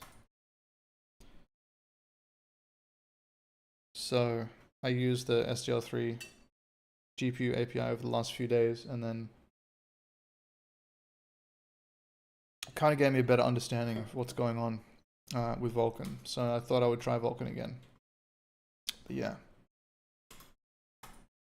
So let's see. We got our fragment shader module. We need to make the module though. I think it's yeah, I kind of explained it at the start, although I don't know if anyone was even here. But I sort of explained it like this. So I think you got something like Raylib or a similar kind of level where you just kind of have a library, you call begin drawing, you call some functions, and then you call end draw. Does SDL3 have an Odin binding? Yeah, it does. It came out yesterday, I think. I was using the in progress bindings, but they were pretty much done, I think, for the last few days, so I didn't have too many issues. You'd have to pull the master branch, I think. Actually, I think it's nightly releases. I'm not 100% sure. Yeah, so I feel the pipeline kind of makes sense like this. So you got the drawing with Raylib, which is really nice and straightforward. It's easy to understand. You just draw things in order. Yeah, and then you might want some features that don't exist in Raylib. So you go over to OpenGL, or let's say you could put DirectX 11 here as well, if you're so inclined. DX11, whatever. And then maybe you could probably use these for a long time. As I kind of explained before, there's so many projects that are still using DirectX 11 and still using OpenGL, and they're still highly performant, professional things, making money in the real world. But, you know, eventually you might get the shiny object syndrome, or you might just want to try. Like, the reason that I wanted to go over here is because I'm thinking about the next 20 years. And I'm sort of like, well, I think this is where we're going to be for the next decade at least. And I'm kind of over here. Well, I was. With a bit of experience with OpenGL and DirectX, like maybe, I don't know, a year. I don't really know how to quantify it, but yeah. Then I tried SDL3 GPU API, and it was sort of like Vulkan, in that you still have to set up all your compute, your render passes and your pipelines and stuff, but it was much simpler. And so I kind of feel like the gap from here to here, from OpenGL, DirectX 11 to Vulkan, is massive. But if you go first to SDL3 GPU, I think it makes it easier. So yeah, that's kind of what I was getting at. So I just thought I would test that and see if I'm correct. I mean, I'm just testing it on myself. Kind of feel like I am, because pretty much everything so far has made sense with Vulkan after doing that. I got to make the shaders though, so let's have a look here. What I think of Sokol? I like Sokol, but it doesn't support compute shaders, as far as I understand. So it's just off the table for me. Yeah, but it's kind of a similar thing. You have to set up your render passes and set up your pipelines in Sokol as well. Okay, we're going to use this create shader module, and then we're going to put it into somewhere. I'm pretty sure it doesn't. I looked it up a while ago. Sokol compute shaders. Let's see.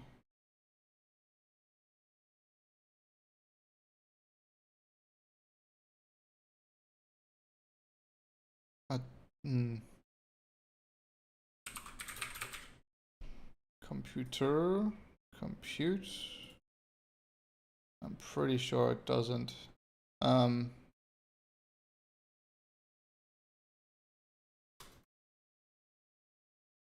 Yeah, it's trying to support a lot of different backends, like these ones. WebGL2, Metal, DX11, WebGPU. I think most of these things have compute shaders now. Metal does, DirectX 11 does, OpenGL does, OpenGL 4. I don't know about WebGPU. Yeah, that was really the big thing. Like, I would have used this actually. I was gonna use Sokol, and then I looked into, I was like, oh, how do I make a compute shader? And then it was like, oh, you can't. It's like, okay, well, that's unfortunately for what I'm working on. I need compute shaders. So yeah, I think long term Vulkan is going to be better for my career, such that it is. So This is my 4th attempt at Vulkan, I think. Module info. What is module info? Oh, it's this. Vertex shader, create module info. Web GPU is modern like Metal and Vulkan. Oh, really? Yeah, it's got the web in the name. So I used to be a web developer, and that makes me kind of cautious about using it.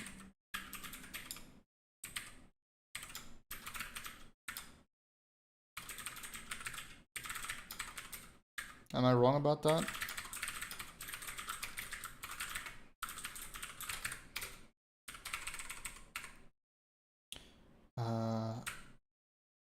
Vertex shader module, create. No, I did the wrong order of this. Cool. So hopefully that works. And we'll just copy this here. Change it to fragment. Okay, now we've got our 2 shaders. That's good. So go back down to where this was used, please. No, you're not gonna. Alright, that's fine. You're at your... Oh, Jonas, hello.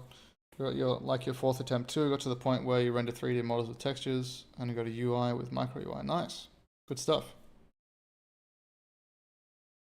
Web GPU is like Vulkan in that you have more access to GPU stuff. Yeah, fair enough. But why is it called Web GPU? It allows web apps to access the device's graphics processing unit. It's designed to be a successor to OpenGL. Okay. Oh, to WebGL. Okay, right, I see. So I'm guessing it's designed for the browser. That makes sense.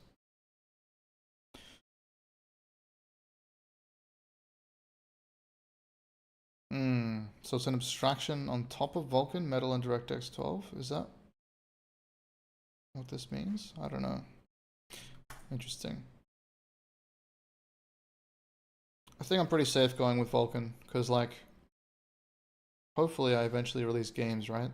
And then the Nintendo SDK and the PlayStation SDK, the options are for Nintendo, Vulkan, or the special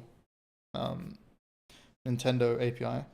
And then for PlayStation, it's Vulkan or the PlayStation API. And then for Xbox, it's actually DirectX 12 only, but yeah, that's maybe not too much of a problem. I don't know.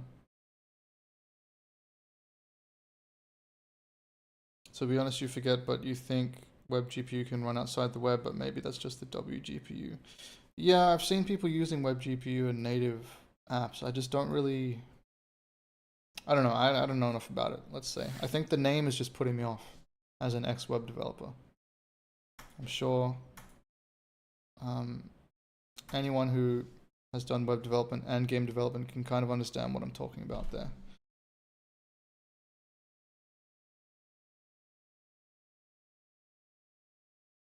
So we're gonna make these. Yeah, okay. Vertex bit, fragment bit. That's interesting. Okay, so these are pipeline shader stage create info. We're up to it now. We got it.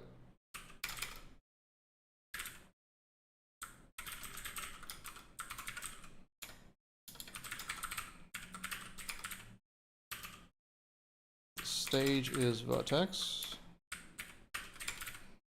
The module is Vertex shader module. And name, yeah.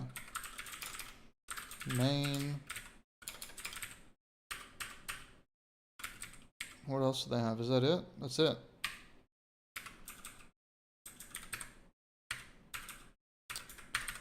Jonas says he has a feeling if you have a capable renderer in Vulkan, DirectX 12 will be pretty straightforward. Yeah, I've heard DirectX 12 is similar to Vulkan, but I haven't looked at it. I've only looked at DirectX 11. Apparently this is not acceptable. Do I need to, yeah, it's a bit flag, okay. Bit set, rather. Okay, now we're gonna do another one. Let's fragment. Oh, we're getting close. Oh, look at that, just a few more things. Cool, cool, cool. Okay, pipeline rendering create info.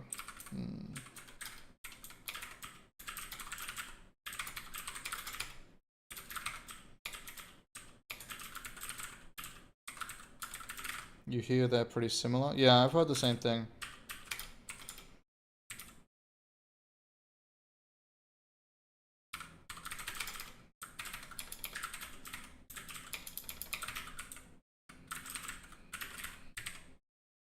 Color attachment count 1, yep. So we're just gonna render to 1 frame buffer, which is our color attachment. And we've got some format, which we already specified in the swap chain. Yeah, when I tried Vulkan the first time, the whole terminology was just, so hard to understand. I was like, what is a color attachment? What are we attaching colors to?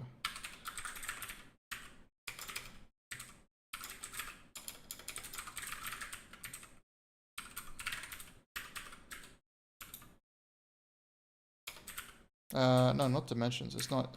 It's format. Yeah, for some reason they put the format of the swap chain in their dimensions struct, which doesn't make any sense to me. But hey, you know, do what you want. All right, so now we're creating a pipe. We're not creating a pipe. We're creating a pipeline. I'm not calling it pipe.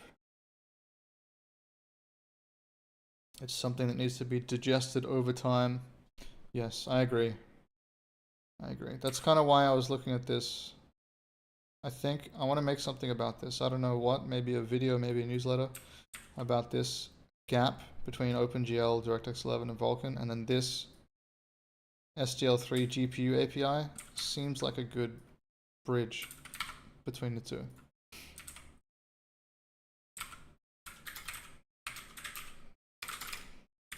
So we're going to create graphics pipeline. Yay. Oh, I'm like off the side of the thing over there. I'm a bit dark, even though it's super bright. It doesn't matter. No one's coming here to look at my face anyway.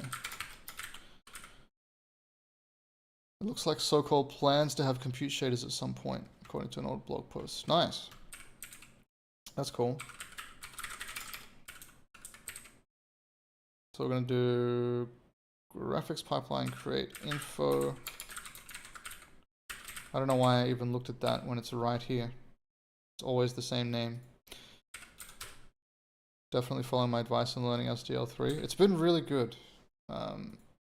It could just be that I was at a specific point of my knowledge that it just made a lot of sense to me, but if you look at the documentation here, I found this to be really nice. So this page is cool. It kind of walks you through it. It's like a basic workflow might be something like this. The app creates a GPU device with this. This is how you make your GPU. And then you assign a window with claim window for GPU device. That's cool. Then you want to prepare some static data, things that are made once and used over and over. For example, create your shaders, upload Vertex buffers if you want to do that, upload textures, and etc. And then create your graphics pipeline here and use this. And the documentation is just really, it's really good. So actually, you can look at every struct and it has an explanation of what it is. Yeah, it's great. I had a good experience with that. I think they've done a really good job. Can't say enough good things. This actually, I got to show you this again. This is the most important part of the documentation in my so far. I mean, I'm not using it anymore, but if I were using SDL GPU, this comment here is above create GPU shader. So actually, if we look at that in the website, SDL create GPU shader, is it there? Yeah, it is. Yeah. So they've got set resource bindings.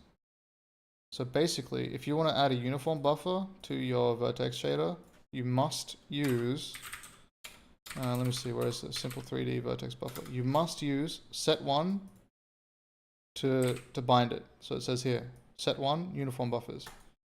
Okay, for fragment shaders, you must use set3 for uniform buffers. So if we look at simple 3D fragment shader, I'm using set3 here.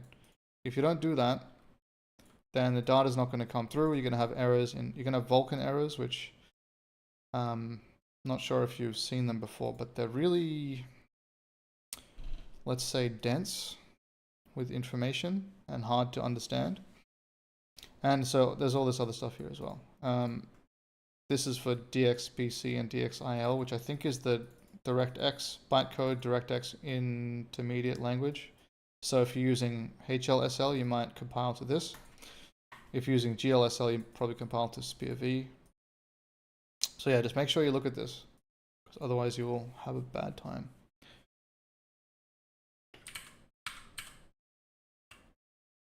I got a missed call. Who is it?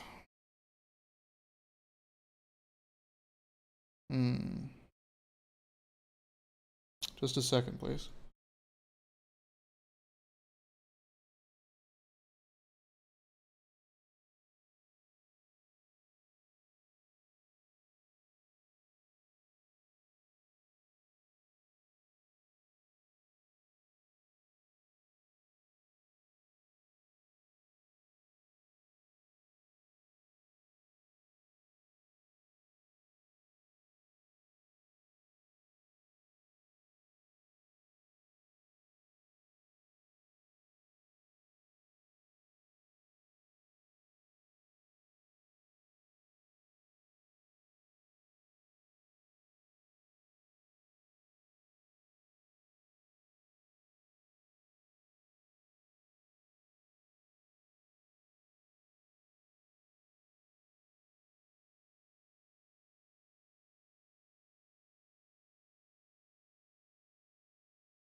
All right, sorry about that. See you later, Derek. Have a good one.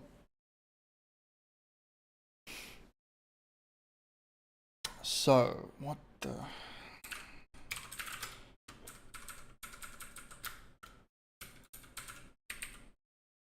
Alright, so we're making the shader modules, and we're finally creating the pipeline here. So close to done. I'm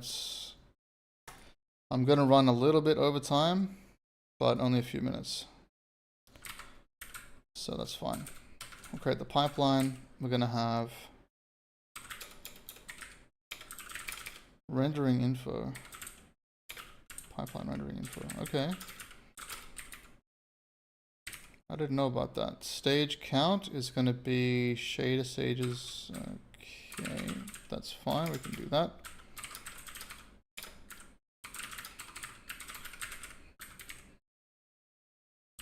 Okay, stages is going to be raw data of the stages. That makes sense. And Vertex input state. Going to be Vertex input. No. Yes. And that's going to be input assembly state. Okay, gotcha. Viewport state. So a lot of this stuff could have actually been done inline, I guess, rather than all the way up here, but that's fine. Rasterization state.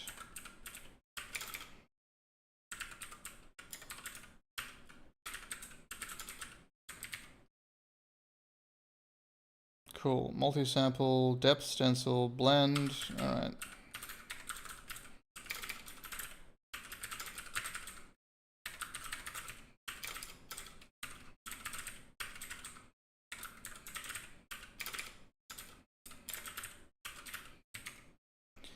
Got it. Dynamic state, and then layout.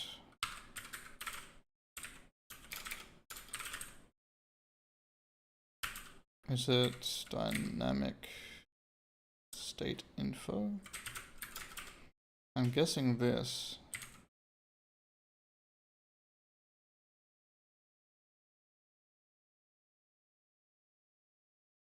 Dynamic states, dynamic state. Where did I go past it? Yeah, that's right. Cool. And then what? This is going to be null by default. Since we're using dynamic rendering, we don't need to use a render pass. That's interesting. Okay. Subpass 0. Gonna create a pipeline. Okay. Let's do it.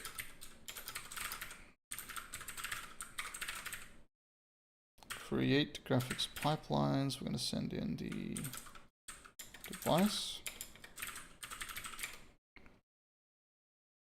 Pipeline cache. Well, can I put nil there? We'll see. Create info count 1. And then pipeline. And then we're not having an allocator. And pipeline. Okay, I'll put graphics pipeline, which we apparently don't have.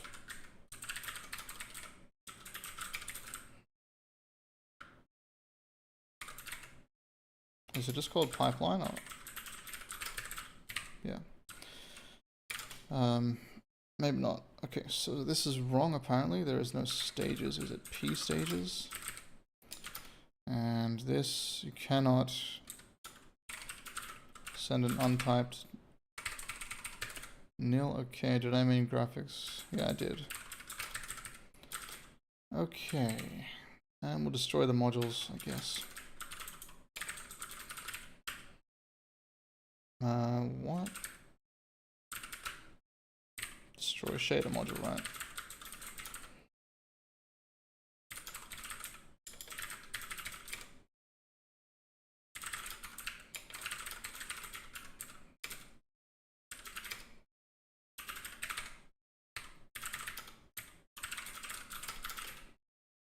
Alright, moment of truth. We got to the end. We got a bunch of errors.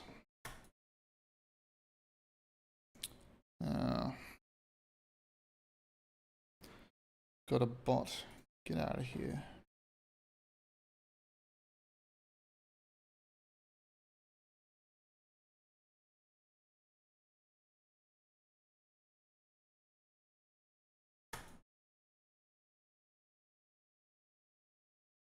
Alright. What are the errors? Let's see. Vertex attribute descriptions must describe distinct attribute locations. Location 0 is already in use. Alright, so let's have a look at our layout here. So location 0 is in use. Oh yeah, we want binding 0, location 1. I believe that's that problem. So let's run it again. I didn't compile it.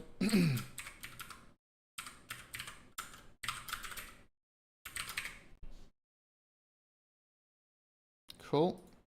And what do we got now? Layout is not a valid pipeline layout, but defines a complete set of state. Yeah. PK pipeline layout must be a valid pipeline layout. Alright, let's have a look at that. And I will fix that before I think about the next thing. Layout equals.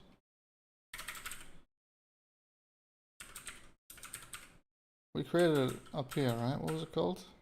Layout info? No, it's context pipeline layout. Got it.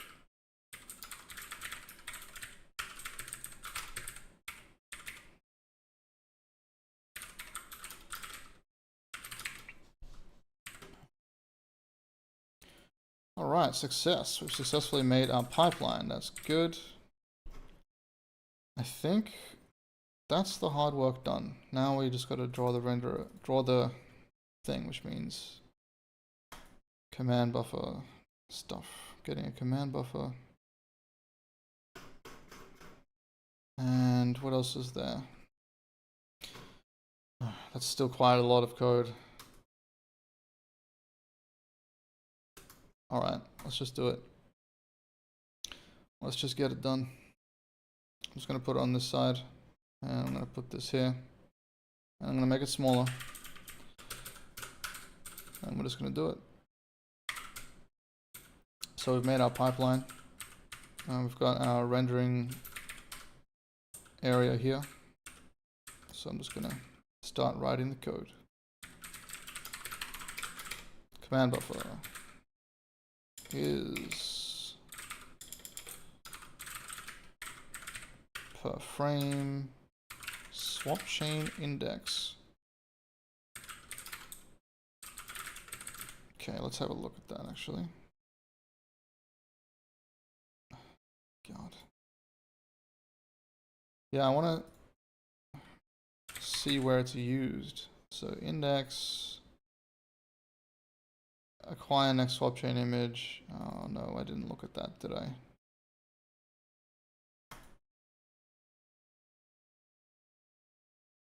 Okay, we've got a little bit more code to write. A little bit more code. Alright, let's see. Acquire.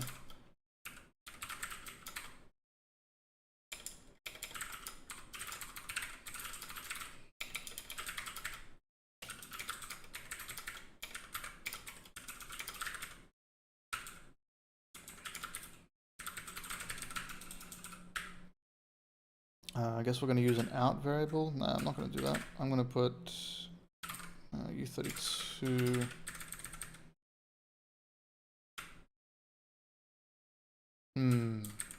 Actually, I will.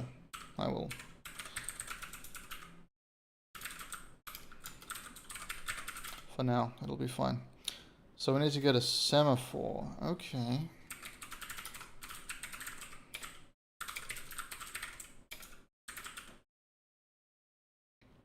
We don't have recycled semaphores. Man.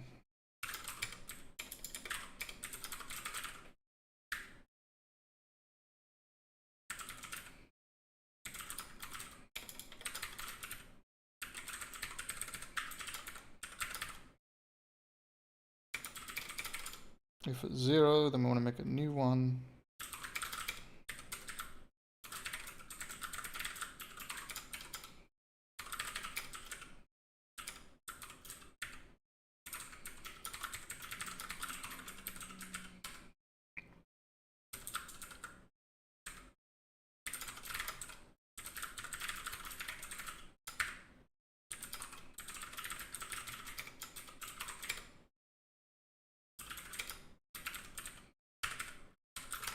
Okay. Doesn't have access to context because it's not something we passed in.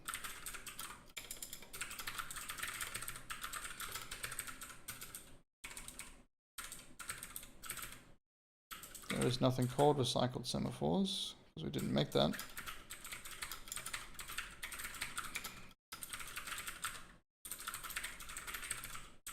Is that right? These are indeed that type. Okay, otherwise we will recycle one of them. That's good.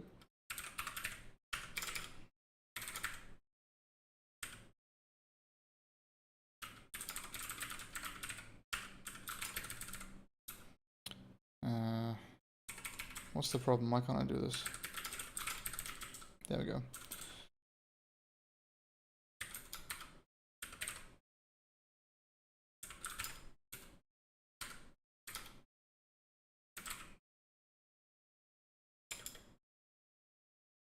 If it's not successful to acquire the next image, then we just return the result. Okay. I guess we're gonna have to wait on this, so we don't just want to exit the program straight away. That's my guess. Yeah, we can do that.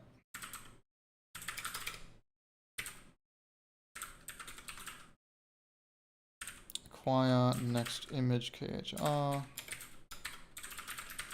device, and then we'll swap chain as well. Okay. And timeout. So this is a blocking call, I guess. uint max. Okay. It's pretty long.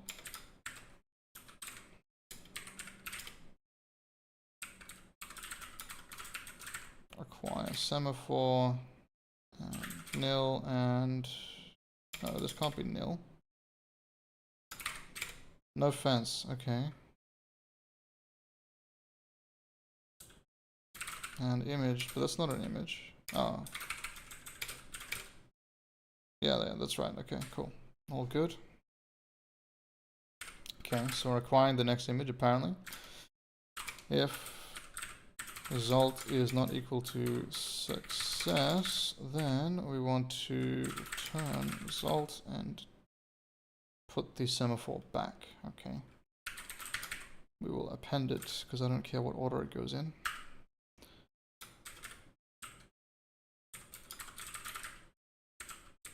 Recycled semaphores, we want to put back the acquire semaphore. Okay. If we have outstanding fences for the swap chain image, we're going to wait for them to complete. After the begin frame returns, it's safe to reuse or delete resources which were previously.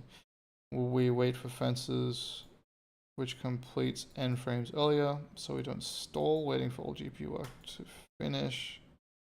Normally this doesn't really block since we're waiting for old frames, but just in case. Sure.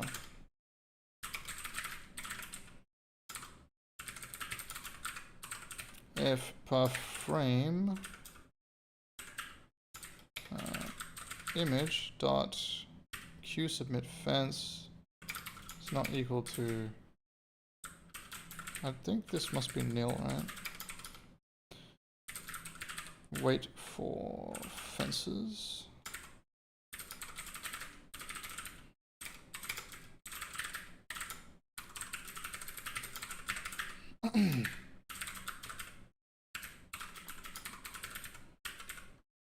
Okay, we're going to wait for this fence, and we're going to say we're going to wait for all of them, I guess.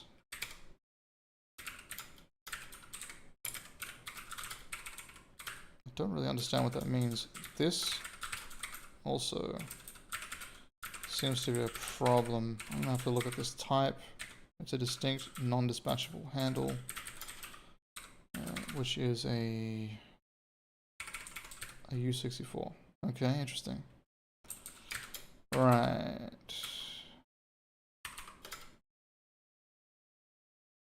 So that means when I do an equality check with a struct, that's probably not going to be correct. So I want it to be 0, I guess.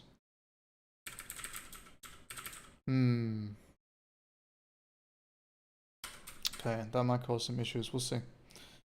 I'll leave it as empty struct anyway. So we're going to wait for fences and then reset them. Okay.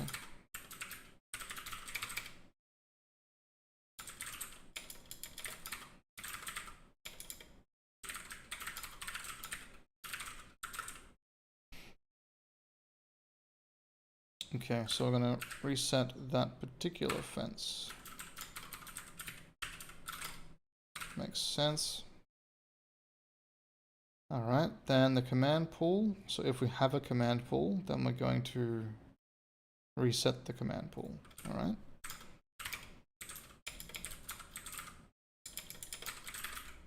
Context per frame. Primary command pool is not equal to this.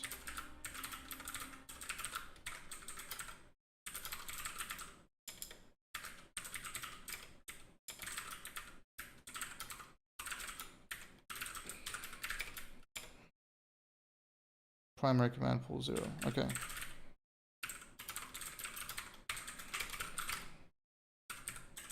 This can't be 0 because it's supposed to be flag, so it's got to be an empty struct. That's also not the right variable name. Man, recycle the old semaphore back into the semaphore manager. Is it really a manager? It's just an array. Okay.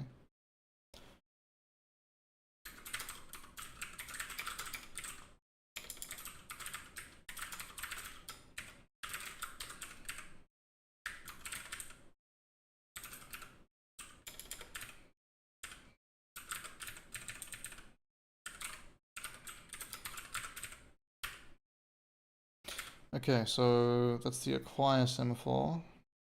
Do we use a release semaphore? I guess later.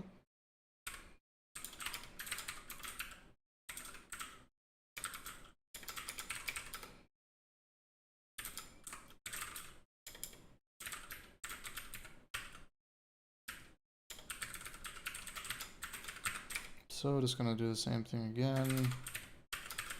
That's fine.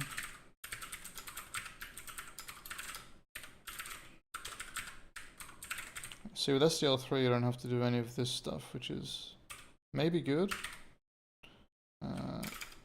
But I guess you only have to do it once with Vulkan. Return success.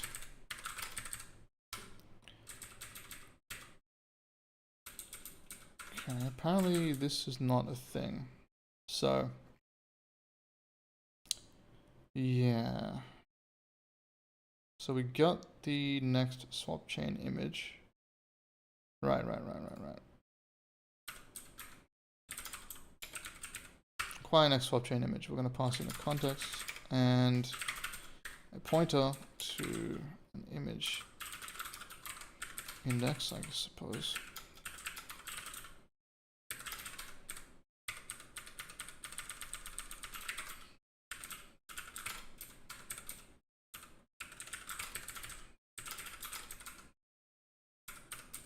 Okay, so now I've got a command buffer, very good. I can finally start doing some stuff. Begin info. Man, the amount of structs you have to set up is crazy. Command buffer begin info. Command buffer begin info, okay. Flags, we're going to use one time submit. Okay, very good. begin command buffer.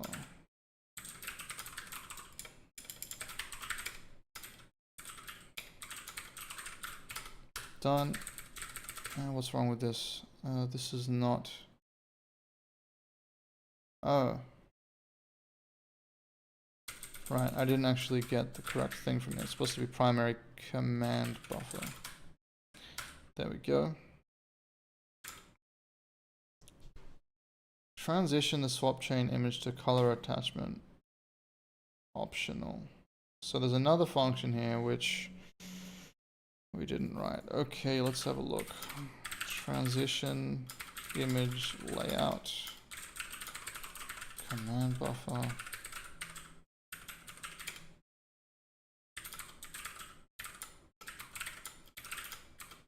Swap chain images. This would be the image index, right? Yeah. Image layout undefined, I guess. I gotta see what the types of this function is. Can I open in a new tab or something? Apparently not. God damn it. This is line 1080. Okay. Oh, that's where we are now. Damn it. Alright. That's okay.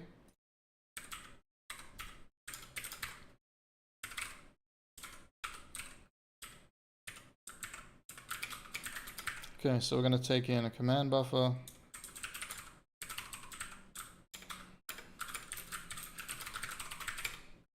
An image. And two image layouts, which is old and new.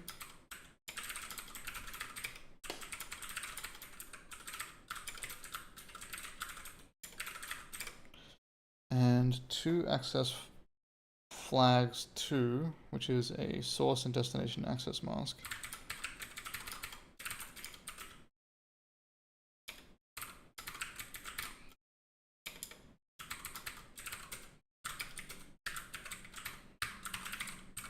Okay, and then two pipeline stage flags 2.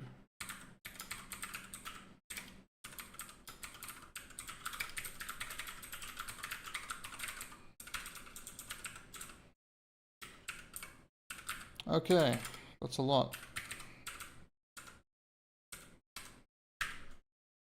Now,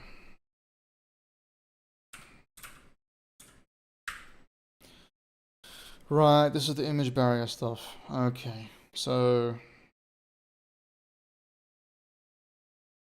not changing the ownership. The image to be affected is going to be this one. All right.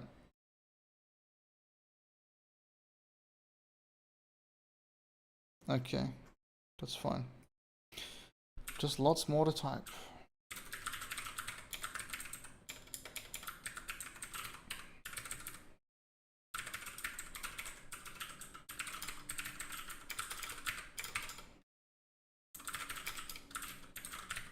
Image barrier 2? No? It's called image memory barrier. That's interesting. I'm not getting autocomplete anymore. This is wrong. It's called image memory barrier, not image barrier.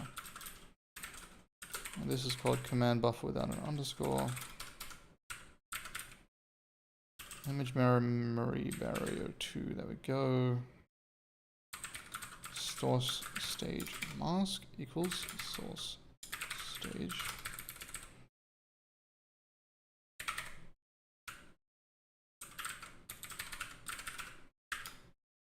Source access mask. What? What's wrong with that? Oh, it's not stage. So an access mask. What did I call it?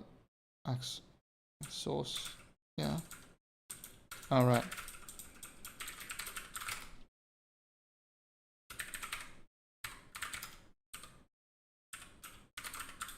Destination, and then I'll copy the structure. Old layout equals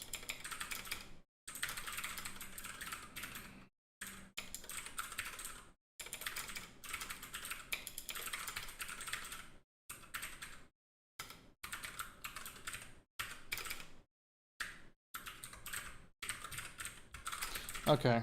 There's just so much typing. It's actually crazy. What is this? Q family index. Which is fine, it's just... I guess it's not very entertaining, that's all. Q family index is going to be ignored as well. Fantastic. Just ignoring the families. What is this? It's a U32. Okay, so I gotta look at... What is that? Value.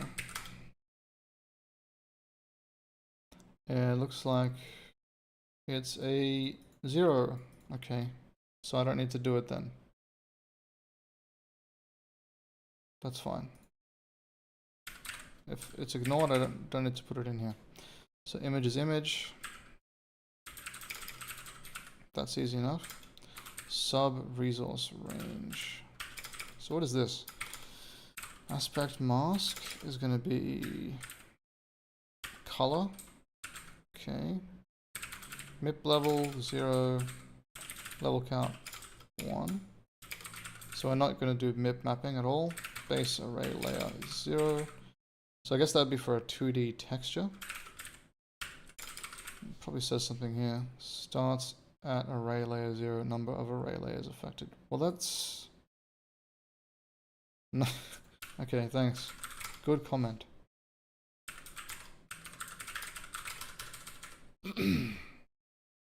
Alright. Dependency info, what is that? Initialize the VK dependency info structure. I mean, is this comment useful? Obviously, that's what you're doing. Like, you're initializing a structure, and then you write initialize the structure as the comment. It just seems really stupid to me. But hey. I do thank them for the example. Because imagine figuring this stuff out without the example and just reading the spec. I don't know, that seems like it'd be really hard. Dependency info, there we go. There's no flag, so there's no point putting this in here. Image memory barrier count is 1. That makes sense. We're going to put in our image memory barriers, which is just a pointer to this struct that we made earlier. And we're going to finally record the pipeline barrier. Okay. So, command buffer. That's why we pass in the command buffer, because we're going to make a command. The command is, I want you to wait until this image is ready. Is that right? Basically, transitions an image layout in a Vulkan command buffer.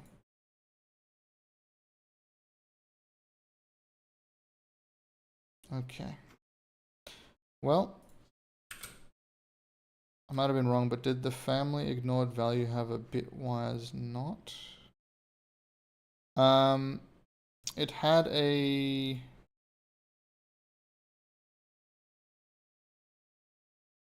Yeah, it did have something actually. Let me check.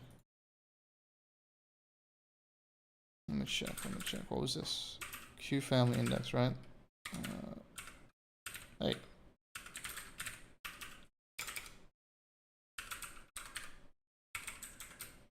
So image memory barrier 2.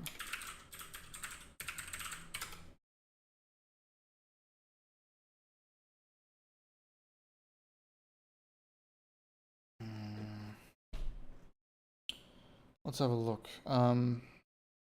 Q family ownership transfer. Oh no. Oh no, I'm on the Vulkan specs page. My computer might crash.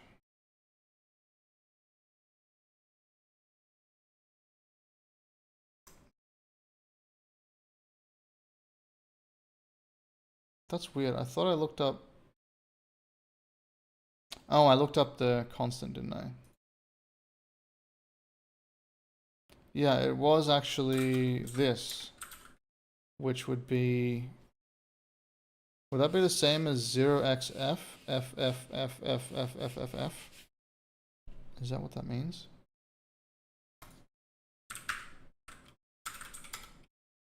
No, it's -1. Really? -1? Oh, I guess you're only flipping that bit.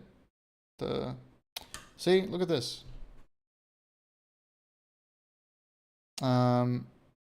My browser is freezing because of the Vulkan spec. It's crazy. Alright, what is this? So this is unsigned, and you flip that bit, so it's...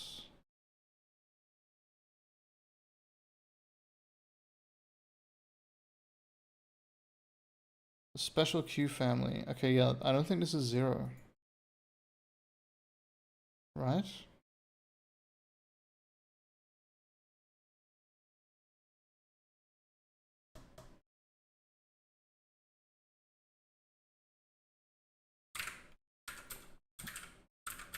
I'm having a bit of a brain fart right now. I think I've just been copying too much code, but if I do the same thing, U32, right? That's essentially the value. So I'm just going to copy it and worry about it later. Okay, so the problem with this is old image layout is not being passed in because I didn't get up to that yet. That's fine. Thanks for pointing that out, by the way, Jonas. I appreciate it. Oh. Now we've got to find out where this was used again.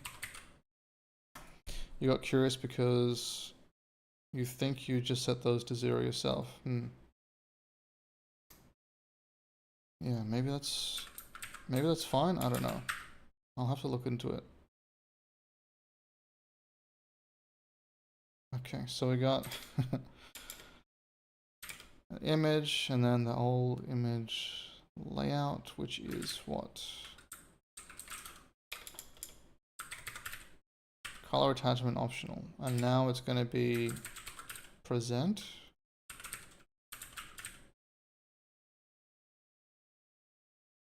Huh. Apparently this is not a type. Present source PHR. Right, oh, I see. So it was a color attachment, and then we're going to transition it into a present image, which is what we can present to the screen. Is that what this is for? That seems... Well, I'm just thinking about games, but I know Vulkan doesn't just do games. There's a lot of other applications. So it seems like a crazy thing that you have to do, but maybe you want to render to a color buffer and then not present it to the screen. That's the thing. I don't know. I'm not going to pretend to understand exactly why they did this. Access flags is right. No. Color attachment output. I'm going to assume that's the same. And this is 0, so no destination flags. And then the pipeline stage flags, we're going to put color. Nope, nothing. Doesn't want to let me. Something, it doesn't like this. Okay, this is supposed to be...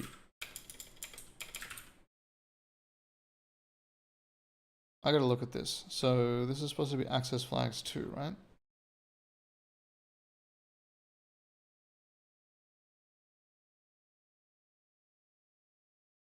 What? Where is this? Oh, was I looking at the wrong instance? Yeah, that was the second time we used the function. I was supposed to be looking at this one, which is when we transition it into a color attachment. That makes more sense, actually. So we're going to transition it into a color attachment from undefined. And then transition it into a present image. Okay, that's fine.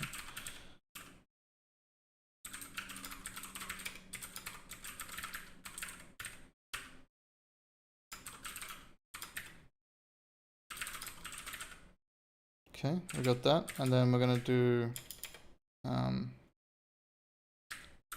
undefined. Great, and then we're gonna turn it into a color attachment.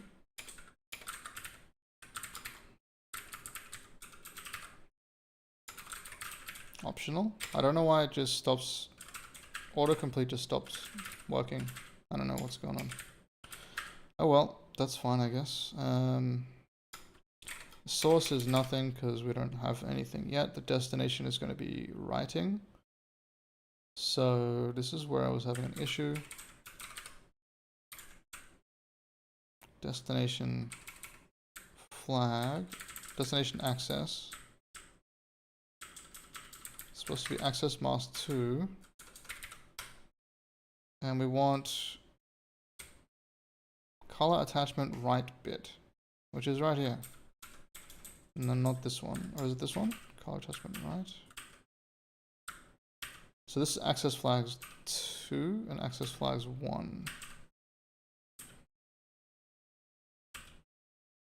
Okay.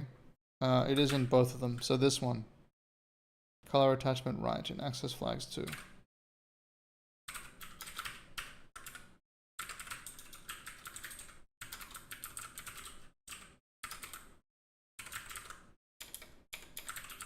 Cool. Apparently that's fine. Destination. Oh no, what did I do? I didn't put the null. Yeah, there we go. No flags for that one, and then this one is going to be pipeline flags. So we got pipeline stage 2, top of pipe bit. Okay. Let's have a look at these. It's just called top of pipe. Okay, top of pipe and color attachment. I'm guessing is somewhere here. Color attachment output. Great. Top of pipe. Color attachment output. There we go, got it. So this is apparently invalid because color attachment right doesn't exist. I don't know, man. Let's have a look.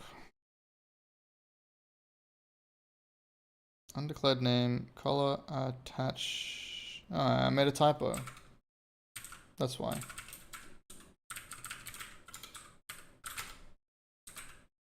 I'm guessing I made a typo in this one as well. Oh no, it needs to be bit flags. Okay. So, oh no. Yes? No, that's wrong. Did you mean color attachment optimal? Oh, it's optimal, not optional. That makes more sense. So it's an optimal color attachment. That's more sense than an optional one. Because we definitely want a color attachment. Okay. Ooh, that's that one done. Now, clear value.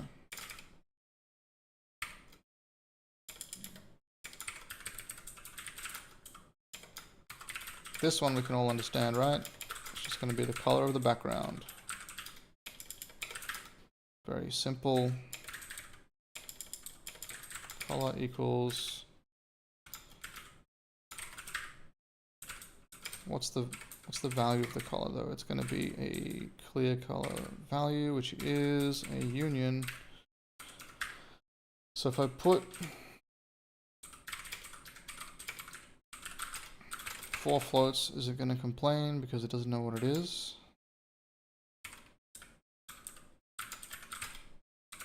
So I need to put something here like 4 F32. No? I haven't used raw unions before. What's the problem? Oh, I gotta call it float 32. Okay, gotcha.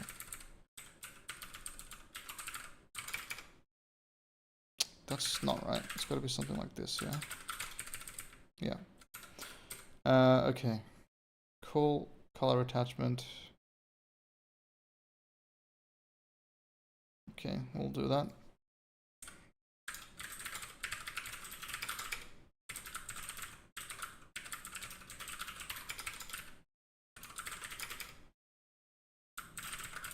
Rendering attachment info.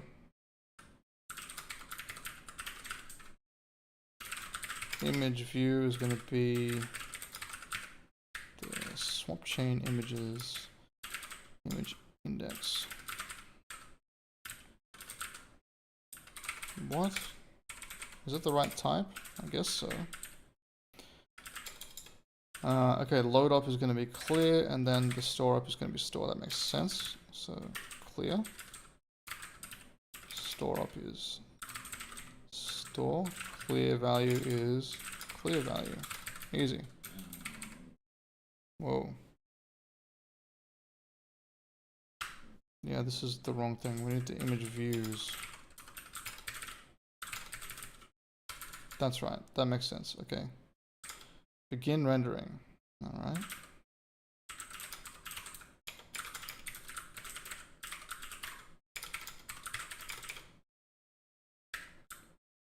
Rendering type info KHR. Is that what it's called actually? Apparently not. Rendering info. Yeah. Okay. Render area. Is that right? I just want to make sure that's right. Because it's also rendering info KHR, but I'm kind of confused because usually this name and this type match exactly, but in this case they don't. I think maybe that's a mistake in their code.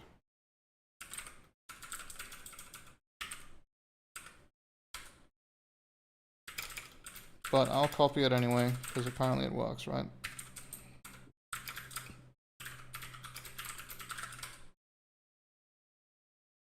So we've got a render area, which is going to be a rectangle 2D. So we've got an offset and an extent. So the extent is going to have a width, which is going to be the swap chain. Dimensions, dot width.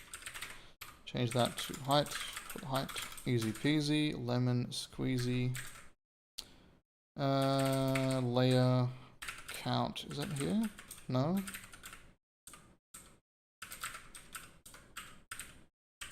Layer count is 1. Color attachment count is 1. Color attachments is the color attachment we just made up there.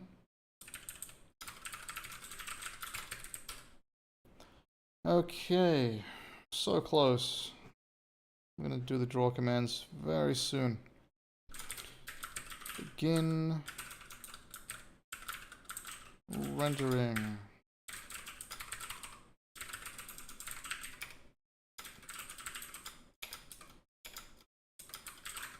I need to change my hotkeys. You might notice if you ever see me typing command buffer, I often accidentally write a tilde because when I hold the button for underscore, so I got a hotkey. If I press this button and press S, it does an underscore. But if I press this button and press B, it does tilde. So I keep typing tilde instead of B. It's really annoying. I should change that because I never use this. I don't use that hotkey anyway. I use, how do I usually make tilde? Somewhere over here. Yeah. Command bind pipeline. Okay, finally, we're going to bind our graphics pipeline.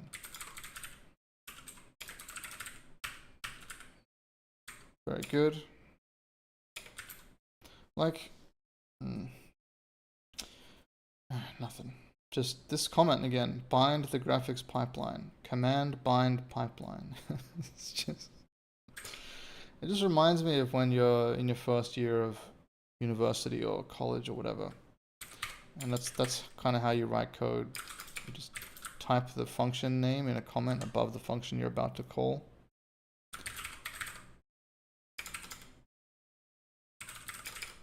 So we're gonna cast these to F32s, okay. Like why in C++ is it like static cast float blah blah blah? It's just so verbose, I don't get it.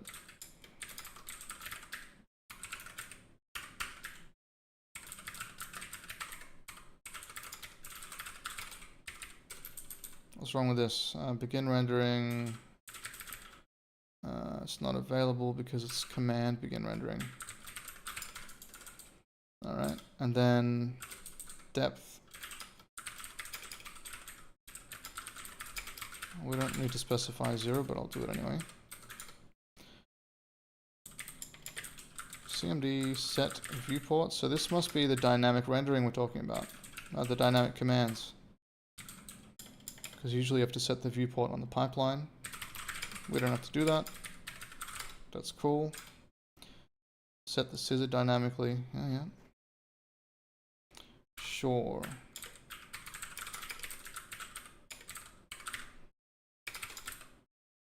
So, same thing again. How many times we're going to have to type that?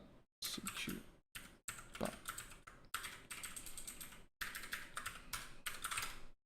Okay, what's the problem? You expected an operand, did you?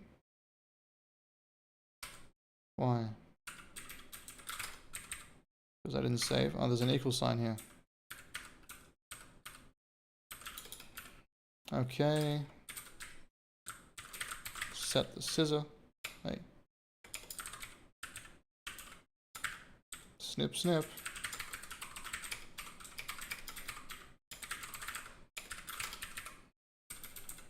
What's the problem with this? Unknown field width. Oh, it's extents, isn't it? Extent equals.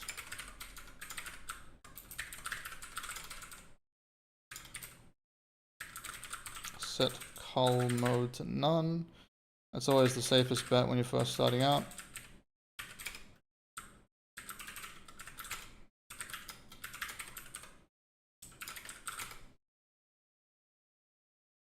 Apparently that's not an option. Front and back. Oh yeah, I guess that is none. By setting it to have no bits turned on. Okay, and then we've got, since we declared the dynamic state front face is dynamic, we need to specify the winding order considered as the front face. Right, okay.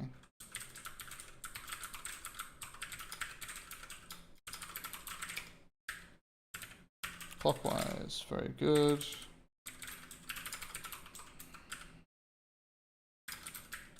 Set primitive topology. Same deal. This is going to be a triangle list. Very good. Actually, I'll set these together.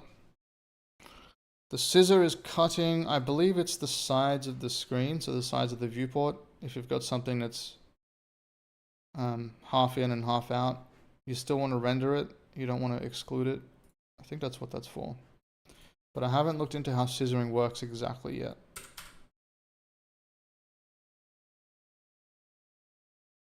And we are almost done. Device size.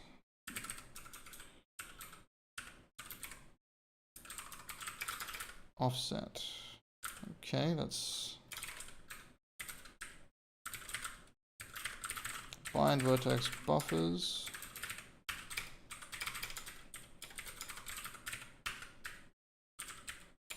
Did we make a vertex buffer? We didn't make one yet, did we? Oh crap. Well, we're gonna have to do that shortly. Can we draw using the command buffer? But that shouldn't be hard. That's just a few function calls. We should have some vertices, not dot size. So there's no vertices right now.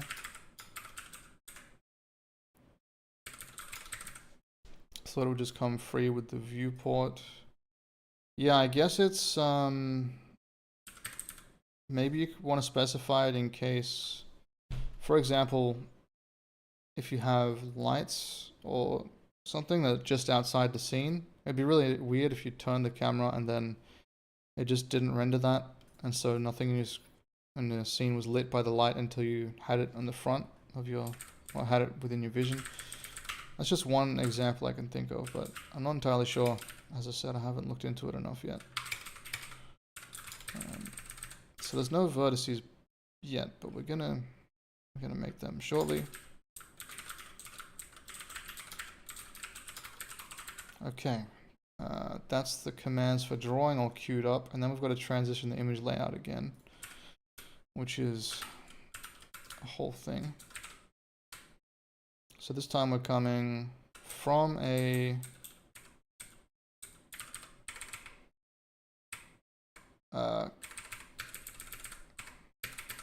color attachment to present. So I'm going to delete this.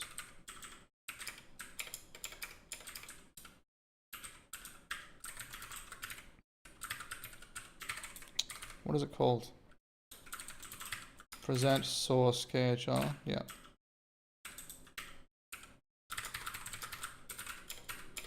Okay, and then we've got color attachment right on the source, and on destination nothing. Then this is going to be color attachment output.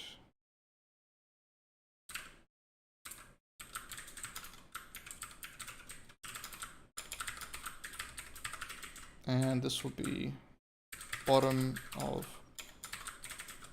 pipe. Is that right? I think we got everything right. Okay.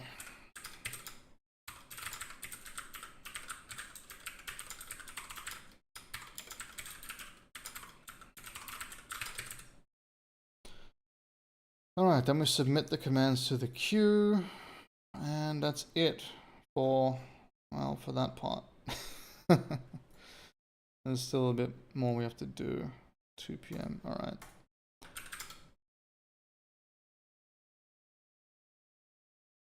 Let's see.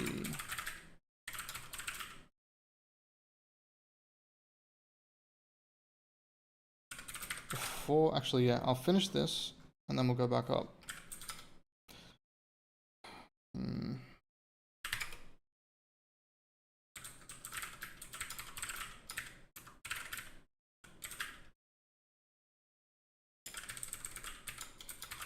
So swapchain, no, not swapchain, image index.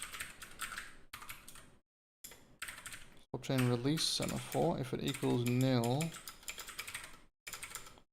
then we're gonna make one. Okay. So this is why we do the release. That makes sense.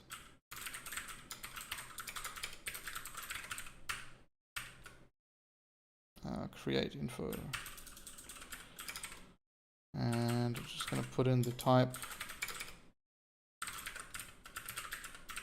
Semaphore create info. There we go.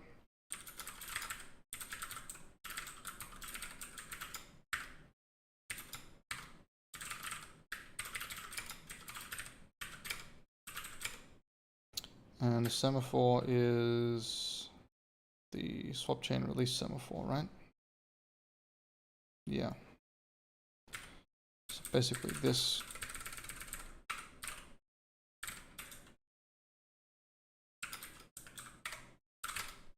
Okay. And now what? Submit the queue. Okay. Using top of pipe here to ensure the command buffer does not begin executing any pipeline stages, including the layout transition, until the swapchain image is actually acquired, signaled by the semaphore. This prevents the GPU from starting operations too early and guarantees the image is ready before any rendering commands run. That's good.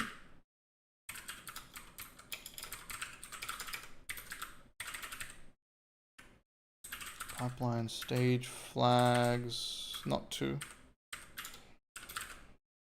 Okay. Alright, this is not what I want. This is top of bit. top of pipe.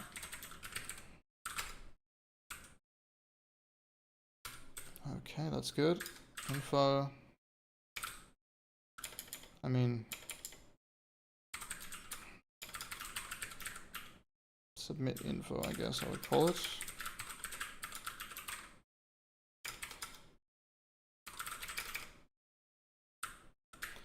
So submit info, and we've got the semaphore. We're going to wait for one semaphore.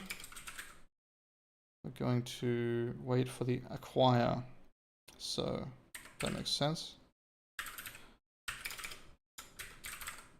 I'm going to just grab it from here. So this is the release semaphore, but we're going to be waiting for the acquire semaphore before we do anything, because we don't want to start rendering without having the, what does it say? The swap chain image. So that makes sense. Wait, destination, stage mask. Okay, so that's what this is for. Good. Okay, command buffer is, that's going to be one of them.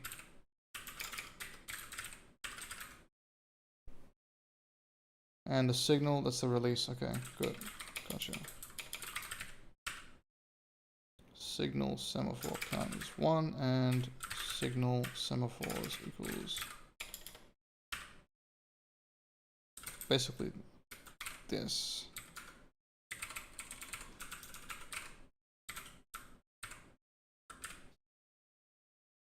Great.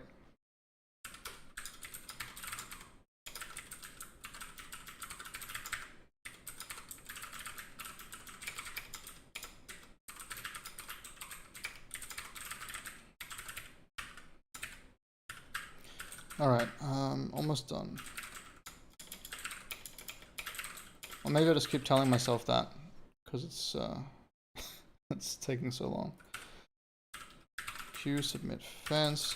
I'm really hungry, and I've got to go pick up my daughter in like an hour.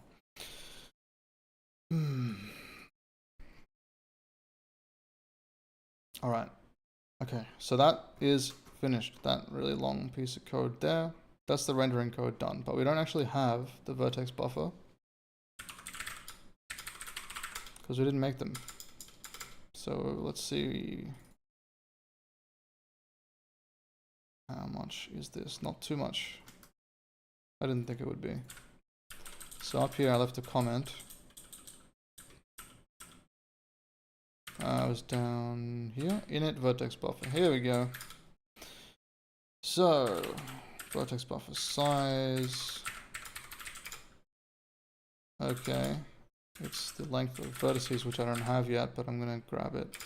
Times size of, I'll use vertex, but you could also do this, which I like doing as well. Get the first element of the thing. That way, if you change the underlying type, you still have the correct size. I think that's quite useful. Vertex buffer info is going to be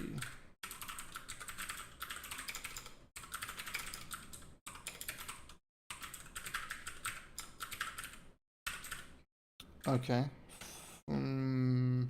Size is buffer size. Very good. It's going to be U32, isn't it?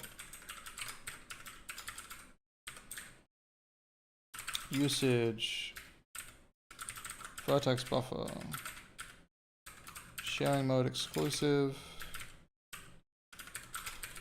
and that's all pretty straightforward stuff. Create the buffer. This is pretty much the same as SDL3 so far.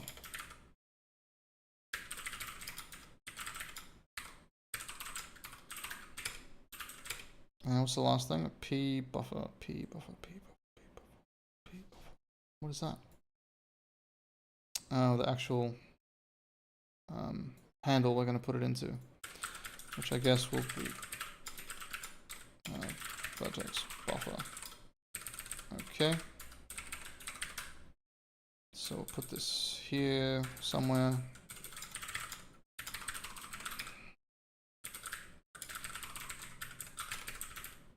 Is that right? I think so. So Okay, I'll just finish this first. So we create the buffer. I need to make sure we wrap this in our function to make sure it doesn't have an error. Memory requirements. This is different, I think.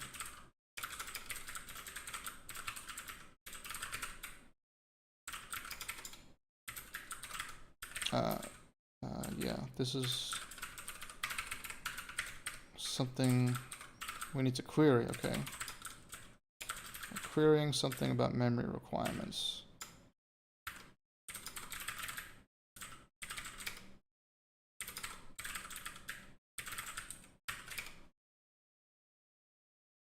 All right.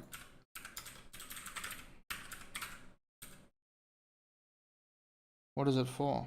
Memory requirements size?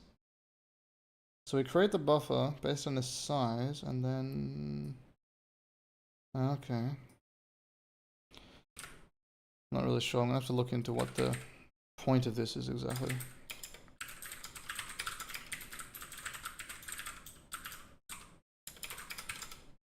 So I guess when we created the buffer, we just created a handle with a size. We didn't actually allocate any memory.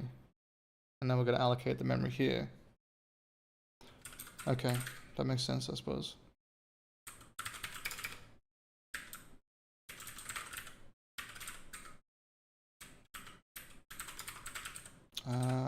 Whoops. Allocate size is memory requirements dot size. Memory type index. Son of a... Another function we need to make. What is this? How long is it? Okay. Not too long.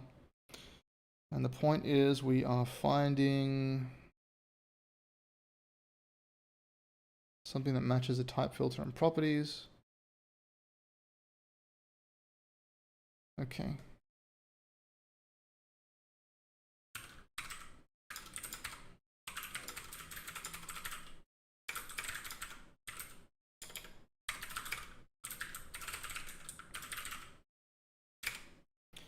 Okay, we need to pass in type filter and properties.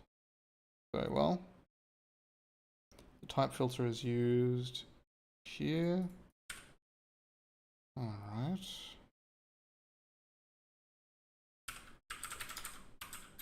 They use a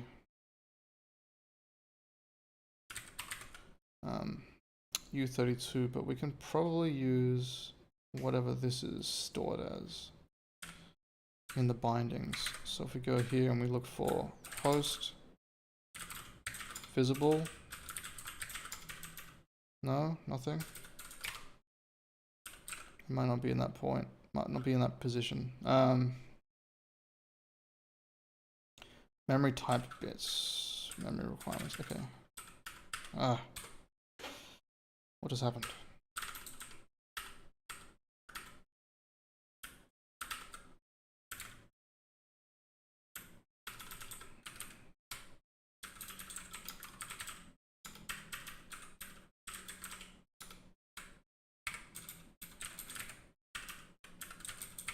So I was looking for this. There we go, this thing. Memory type bits. Oh, it's actually just a U32. Okay. Memory types. Oh, here it is. Host visible. So it's memory property flag. Memory property flags. Alright, gotcha.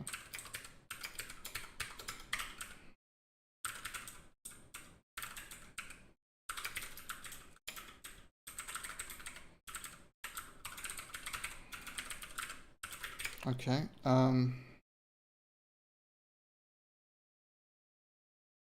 Oh, that wasn't the thing. That was the second parameter, not the third.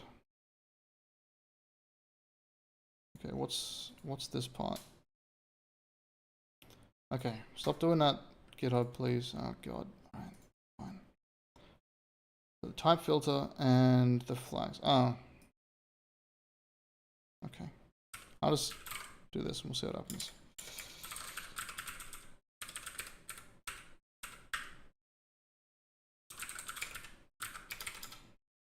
I'm going to return a uint32. Okay.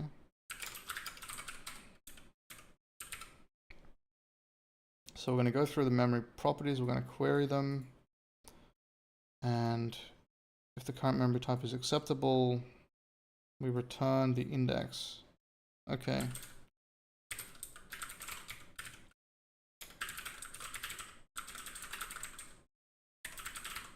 Physical device memory properties. Did I make a mistake here?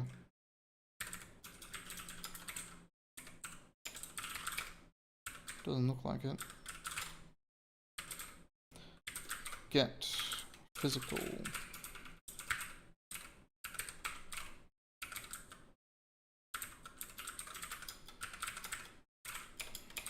GPU and P memory properties. Yeah, that's where we're going to put it. Okay, so I've queried it now. I'm going to loop over the properties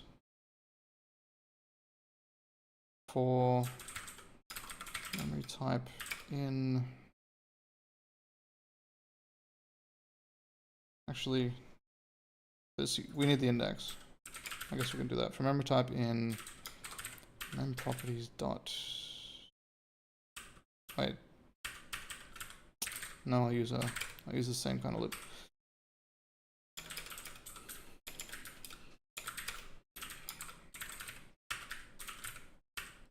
All right, here we go. If I don't need that. Oh, actually, maybe I do. Type filter, and I shifted to the left that many times. Well, I shouldn't have said just not equals 0, just to be clear about what that means. Then, yeah, isn't that going to be a problem? Is any positive number true in C++ instead of just 1 and 0?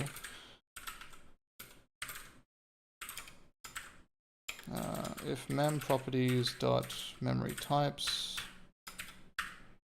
I dot property flags and properties. What the hell is properties? Is it a parameter? Yeah. I call it flags.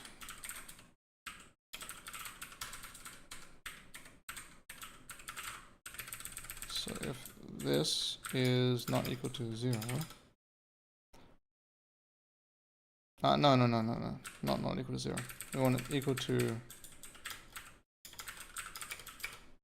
properties. So it's exactly matching.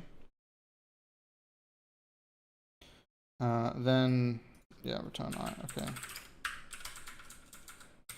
Otherwise, throw.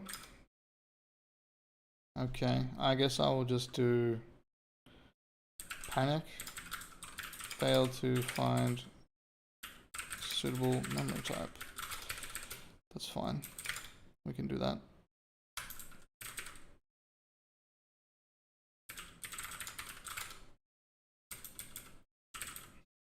All right, so that part's done. What was next? And where were we? Over here, right? Alloc info. Yeah, so memory type index is find memory type. Device. Memory requirements dot memory type bits. Okay, that's fine. And then the properties is going to be host visible and what was the other one? Host coherent. I kind of want to know what that means. I don't know what that means. The host has to be coherent. I mean, that's good. This is GPU, not device. Okay.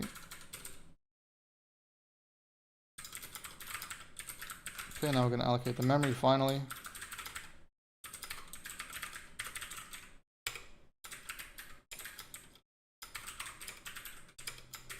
Where does this go to? Points to Vertex buffer memory. All right. I don't have that set up yet. So what is this? Device memory. Okay.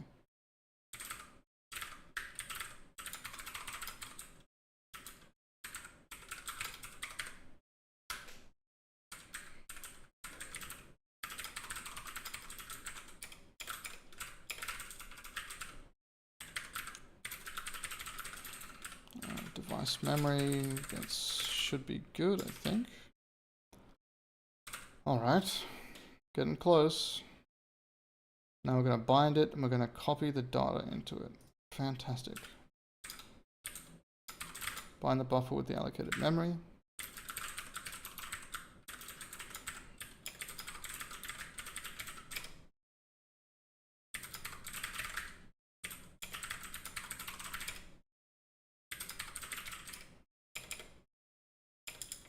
Context dot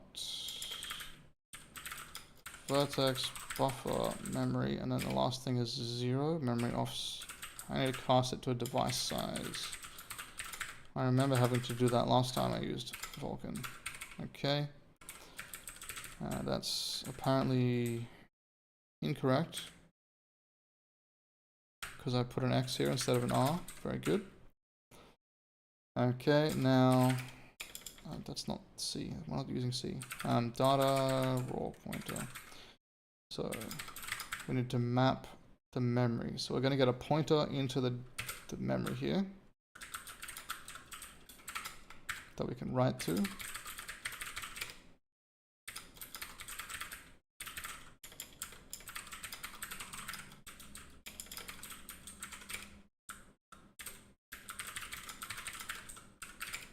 Device size 0, and then the buffer size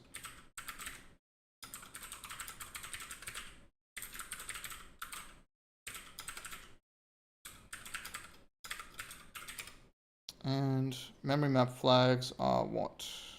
0 apparently. Okay, and the data is data.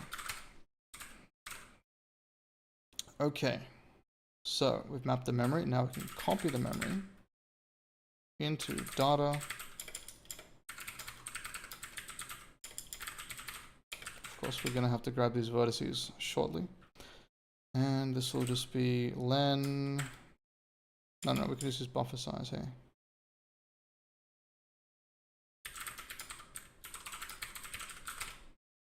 Cool. And we unmap it.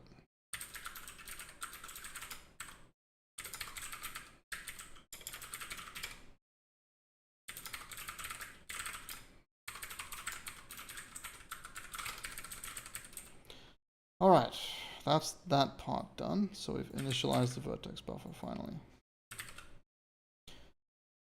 I think we're very close. We just need to make the vertices. We need to get this data from somewhere. Where is vertices? Please tell me. No? Okay. Vertices, vertices, vertices. It just exists somehow.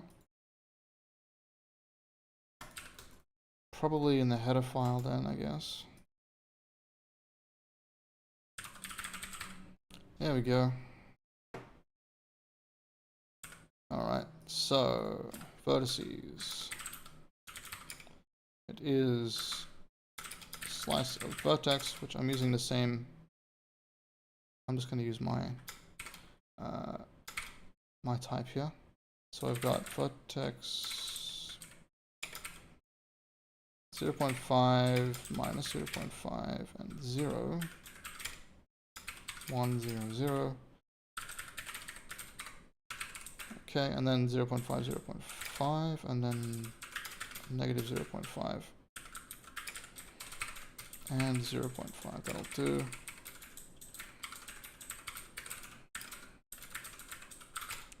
Okay, that'll do. And let's see, vertex buffer size. What's the problem? It needs to be device size, not U32. And last problem here is vertices not declared. So this is line 813, this is line 343, and I must be inside a different scope or something. That's fine, we can just move this up here.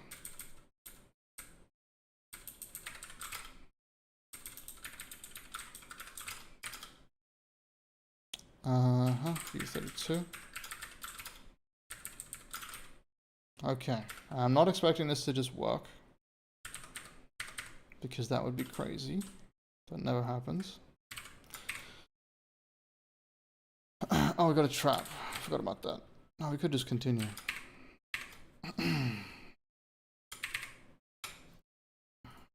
Okay, as I suspected, didn't work. Let's have a look, shall we? Many errors. Let's just go with the bottom one first. Okay, so image layout must not be image layout undefined.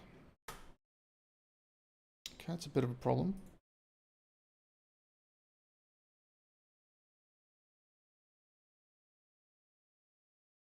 So this is when we call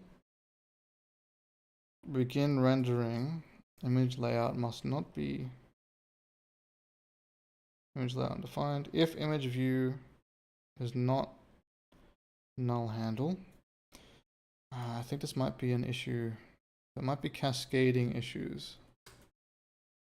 So let's see. Can we get to the top of the list here? All right. Okay, here we go. So we've got a queue. It's waiting on a semaphore that has no way to be signaled. This is when we use queue submit. All elements of wait semaphores. All elements of the member of all elements of submits created with a semaphore type binary must reference a semaphore signal operation that has been submitted for execution, and any semaphore signal operations on which it depends must have also been submitted for execution. All right, so let's have a look at that. Queue submit. So when we submit this, we've got this semaphores here. We've got acquire semaphore and release semaphore. Let's have a look and see what is different about this. Where am I? Am I in the header? I'm in the header, I think.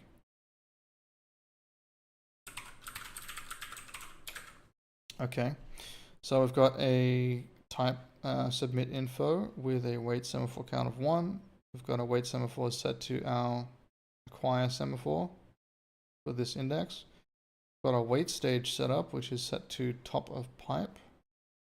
Yeah. Although this is actually pipeline stage 2 top of pipe. So is that different? Because there might be a difference. Let's have a look. Well, it just says top of pipe here.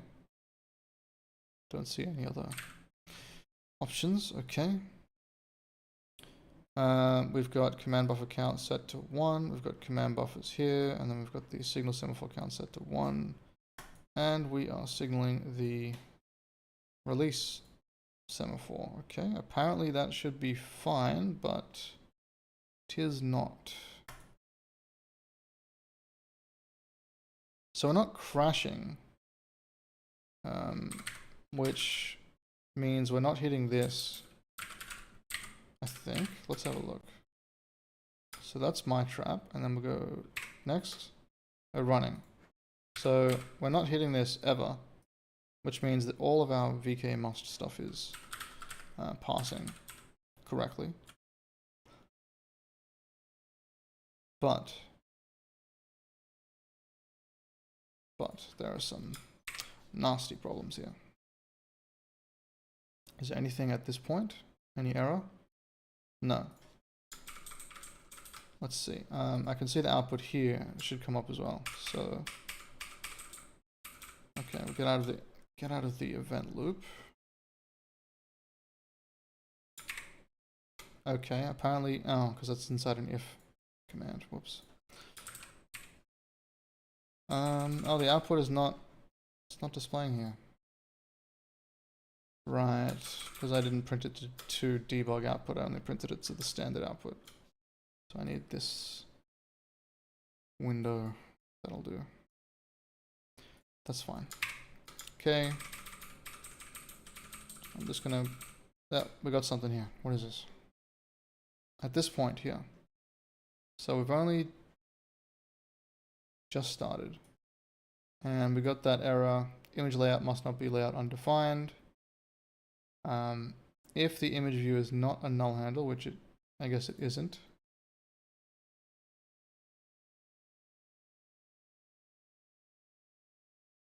So I guess because of this, right? We transition from undefined. But we're transitioning from undefined. That's what I don't get. Okay. All right, let's have a look at that function. Transition image layout. Here it is. This one. So the old layout is undefined, and the new layout is something else.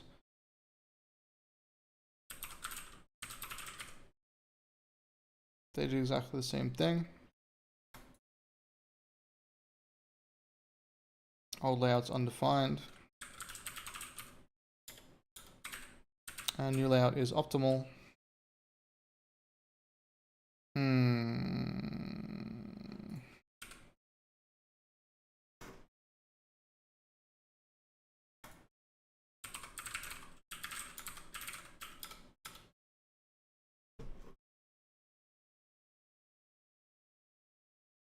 But it says if, where is it? If the image view is not null.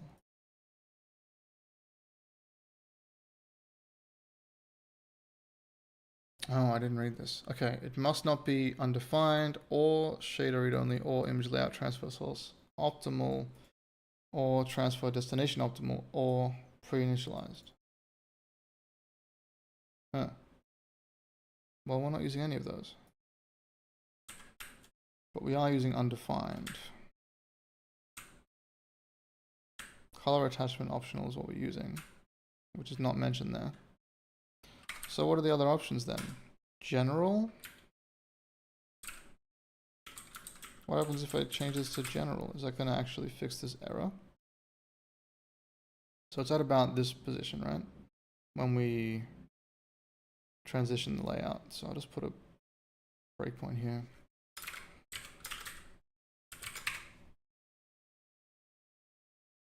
Okay, and now we don't get that problem anymore. No, that's the next breakpoint. Do we still get the problem? No. Next breakpoint. Damn it. Okay, no, we don't get the problem. Okay, so that's good. Well, I guess we keep going until we get another error. Okay, I can't seem to step over this. Is it just running?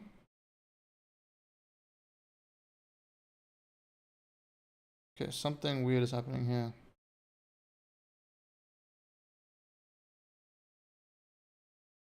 Alright, I'm going to stop. I'm going to get rid of the other breakpoints actually. There's still one trap in the program. I'm going to delete it. Debug trap.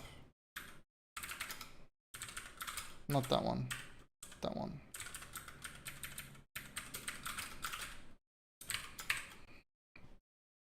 Alright, now we're up to here. We have the same problem. Hang on, what? Color attachments, image layout. Okay, where are the color attachments?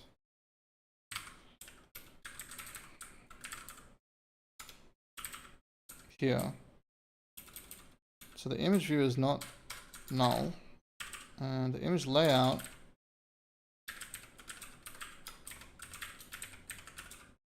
okay, I think maybe this is a problem. Let's have a look. Image layout.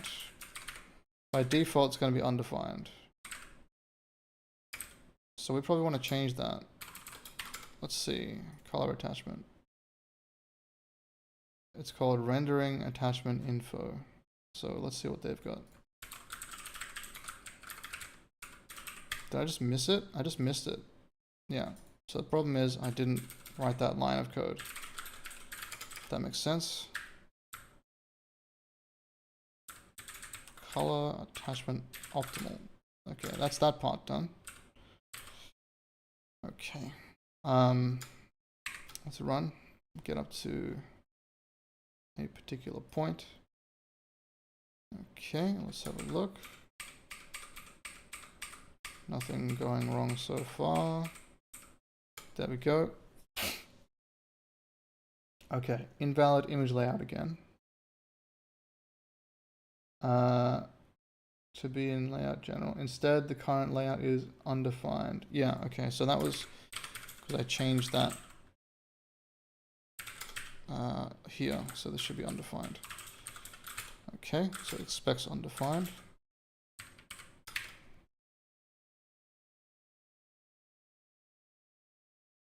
Okay, let's go step, step, step. Okay, that's good. Actually, we just went through a whole render loop. Do I have something on the screen? Doesn't look like it.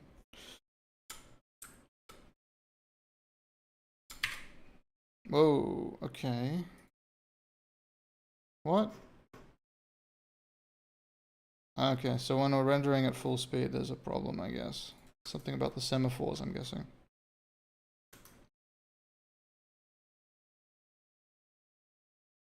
Jeez, wow, that's a lot of stuff. Validation error. So P submits was not recorded.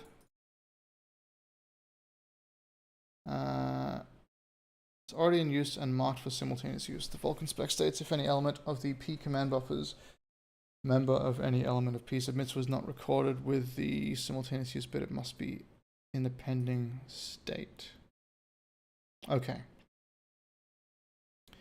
So there's something wrong with the semaphore setup here. So this one doesn't have a way to be signaled, which is a problem. This one, I think this error is from this. So because it has no way to be signaled, it's just, what does that mean? It's just waiting. Q submit. All right. Well, there's a few things to look at, I guess.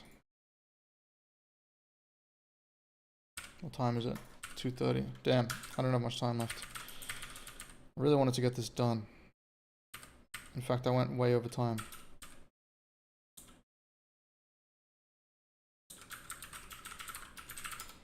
Okay, so we've got our queue here.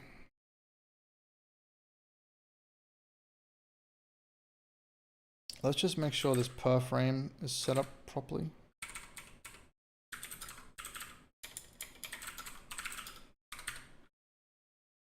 So we initialize per frame a fence, a command pool, and a command buffer. Is it the same as them? I think it is. A fence, a command pool, and command buffer. Okay. Let's just make sure everything is matching. So we've got signaled flag. Cool. And transient on this one. Using the graphics Q index, that makes sense. Then this one is primary using the command pool and command buffer count 1. Okay. With the semaphores. It could be an acquire next swapchain image, I guess.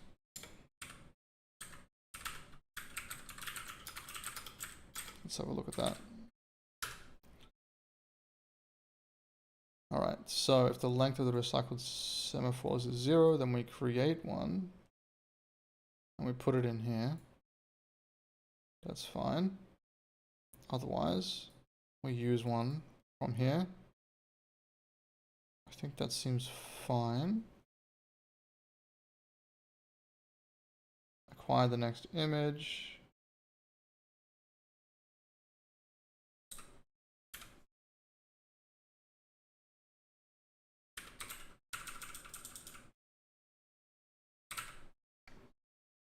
And if it doesn't work, then append, okay.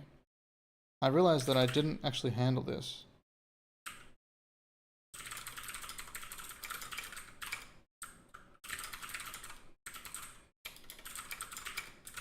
result is not equal to success, then I want to actually, I'll use a print and a trap, I guess.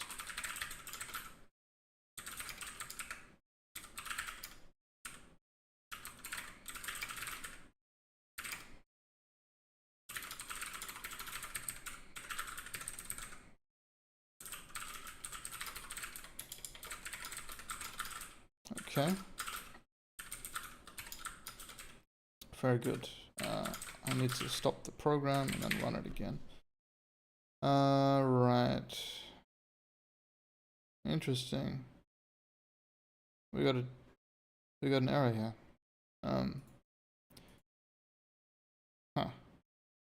Looks like we might be on the right track. So, can I look at this, please? Thank you. Swapchain image is not ready. So, the application has already previously acquired 2 images from swapchain. Only 2 are available to be acquired using a timeout of UN64 max. Given the swapchain has 3, and the minimum image count is 2, if forward progress cannot be guaranteed, the timeout member must not be UN64 max. Cannot be guaranteed for the surface used to create the swapchain member. Okay, I don't really understand that part. Interesting. I understand this though, not ready. So shouldn't we just wait then? But then what happens if we do just wait? I'm gonna try it. If next image results equal not ready, I'm just gonna continue. That might be really bad. Let's have a look. Okay, well the program actually runs. But there's a lot of errors, looks like.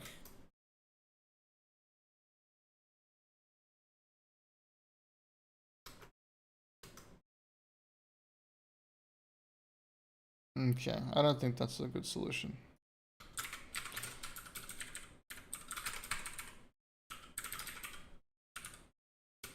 So, what's the problem here? Let's see if we can figure it out. So the semaphore, there was a problem with the semaphore not being able to be signaled, right? That means something is wrong. I mean, that means we won't be able to tell when the swapchain image is ready. And we'll just keep trying to get them, which is what it was telling us. So, let's see. Okay, if we failed, we just put this back on the list. That's fine. However, if we did not fail,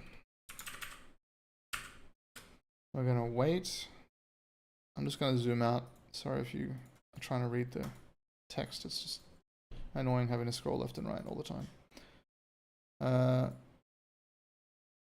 Queue submit fence. Yep. So I should probably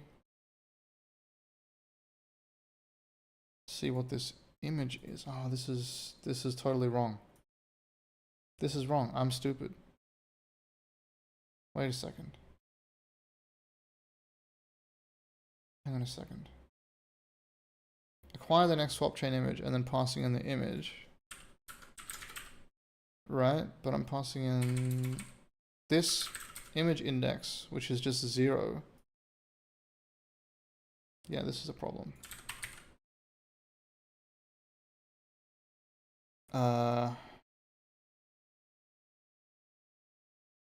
What? Is this not an issue? This seems like an issue to me.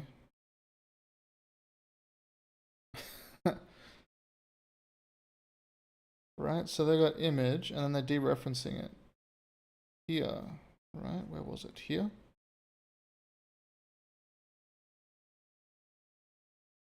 Oh, I guess because after they got past this point, they acquired the next image here.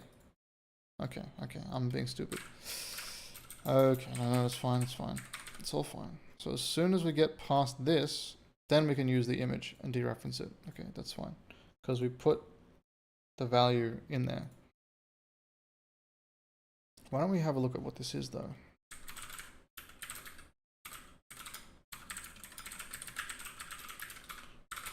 On the first run, it's going to be 0, right?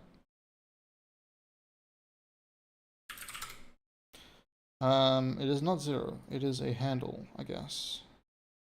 Oh no, it is. It's a pointed and it points to 0. Okay, on the next 1, and then 0, and now it failed. 0, 1, 0.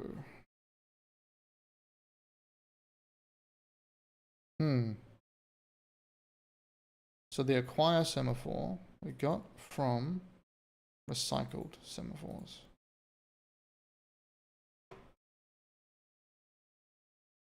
Okay. But don't we have to know which one we're waiting for? Like, oh, here we go. Did I not set it? I did set it. Swapchain acquire semaphore is the acquire semaphore. Okay, so by the time we get down here, that should be fine. Push the old one. The old semaphore is the one, and then we update it, right? Gotcha. Reset the command pool. Okay. Okay, this part looks fine. I think this part's fine. But there's something about these, the acquire semaphore, that's wrong. These are the only places where it's used.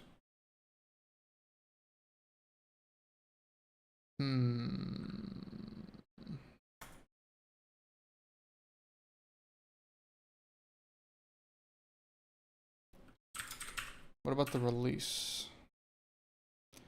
Okay, I'm not particularly sure. I'm not sure if this exists. If this is a thing that you can do.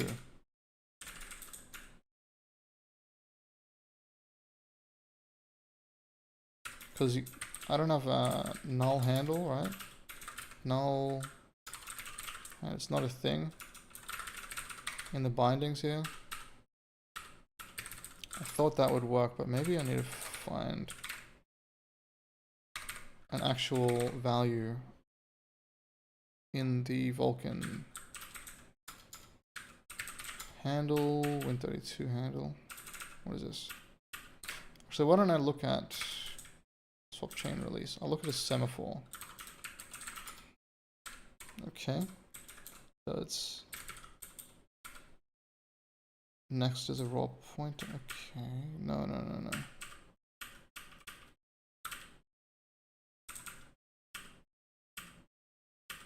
I think this is the wrong place. I need to look at somewhere else.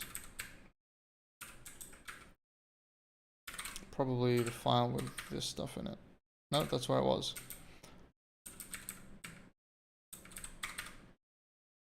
This is the procedures. Semaphore create info. Semaphore. I want to look at that. Whoops. Damn it.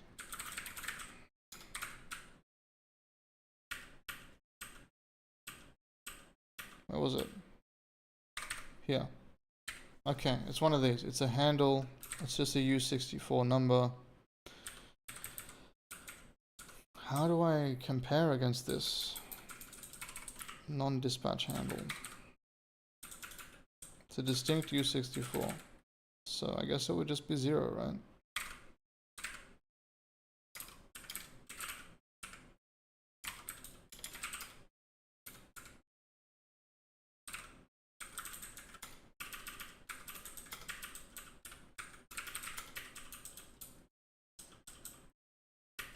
Yeah. Okay. I'll try it. I don't think this is going to be a problem. I'm pretty sure this is also 0, but...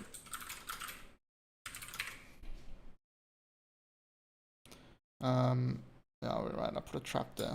Whoops.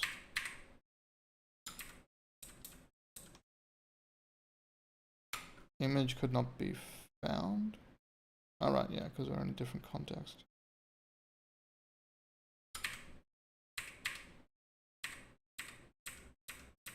Okay, what does this say? Bunch of stuff. Yeah, same error, and then we've got, right.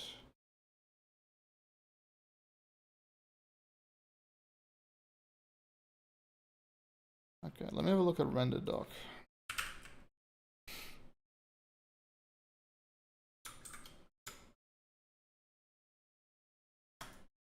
Did that work? No. That's yesterday. I believe it crashed. Oh, because I've got a debug trap in here. Of course it's gonna crash.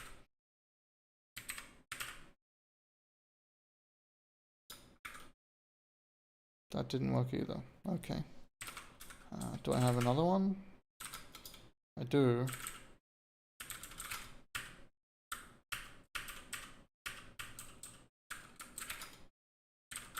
I had 3 of them. Alright. I'll leave that one.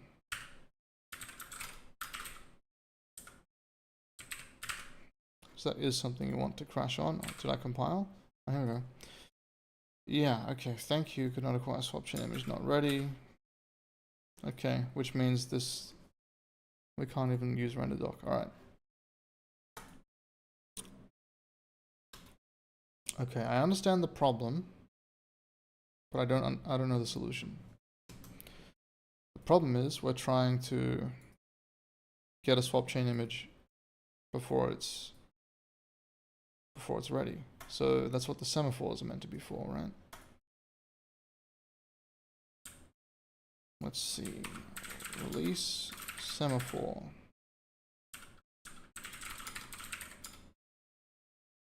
Okay. If it's equal to 0, then we want to create a semaphore.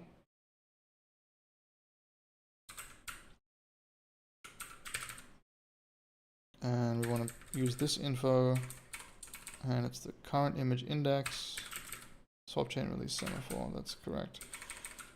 And the info is just empty. So I'm pretty sure they're just numbers. Maybe they're like 0 or something, and then they're 1 when it's finished, something like that. Okay. Damn. I'm gonna run out of time.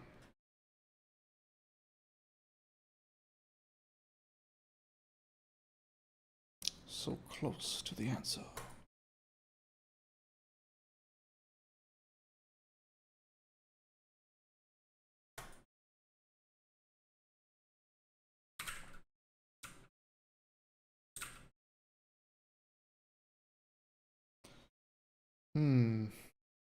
Okay, let's see if there are other issues besides this one. I mean, that's a pretty big issue.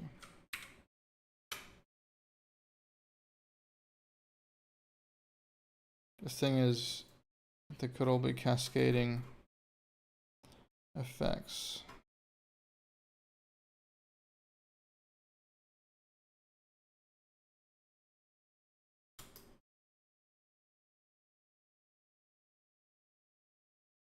Yeah, you must check command buffer fence before this call. Okay, begin command buffer. You must check the fence. Okay, let's have a look at that.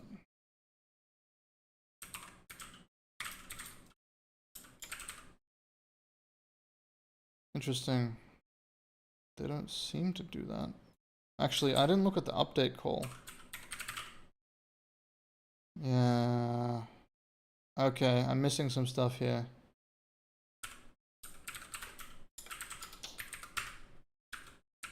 See, I'm not blaming the person that made this code, but if there wasn't functions like render triangle, that's just a bunch of straight line code that could be right here, then this wouldn't have been so confusing.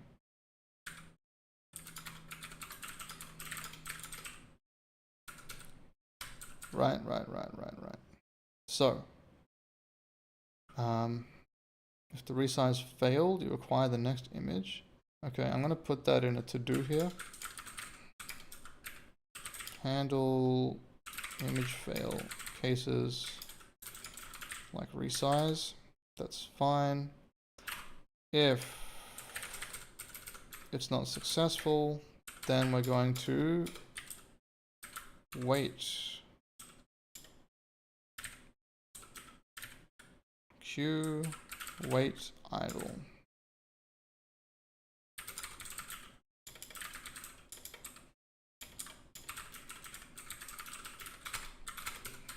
Okay. I think we don't have present image done, do we? Alright, that's luckily not much code. So present image would be at the bottom here. We submit the queue and then we present the image. Okay.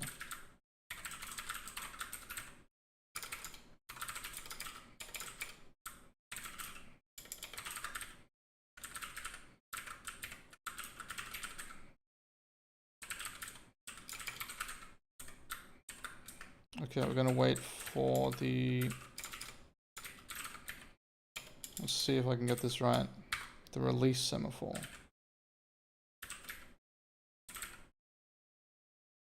Yes.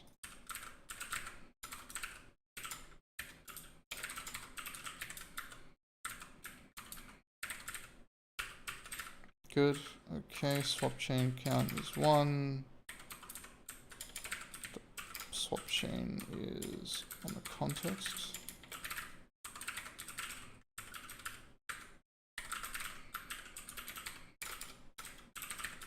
What is this? Index. Oh yeah, it's image index. And queue present KHR.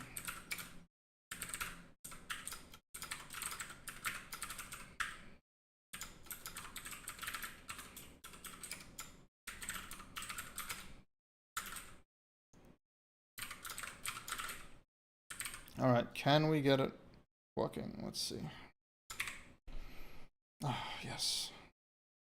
Success. Okay. All right, that was a mission. I will say that was a huge mission. But that's good. So it's good timing. I've got to go shortly, and I'm not gonna abstract anything from this code. I learned my lesson last time, so I'll show you something real quick. So last time I was using SDL GPU, and I thought, oh, I can abstract this, and I started making, you know, options and state and functions that wrap pipeline creation and buffer creation and stuff. And then I had more complicated rendering passes, and then everything got more complicated, and then I was like, okay, I did the thing, I did the meme, where I didn't wait to see the patterns in the code, I just tried to prematurely abstract, and I think that's always a bad idea. And I know better, but I thought I was smart this time, but not really.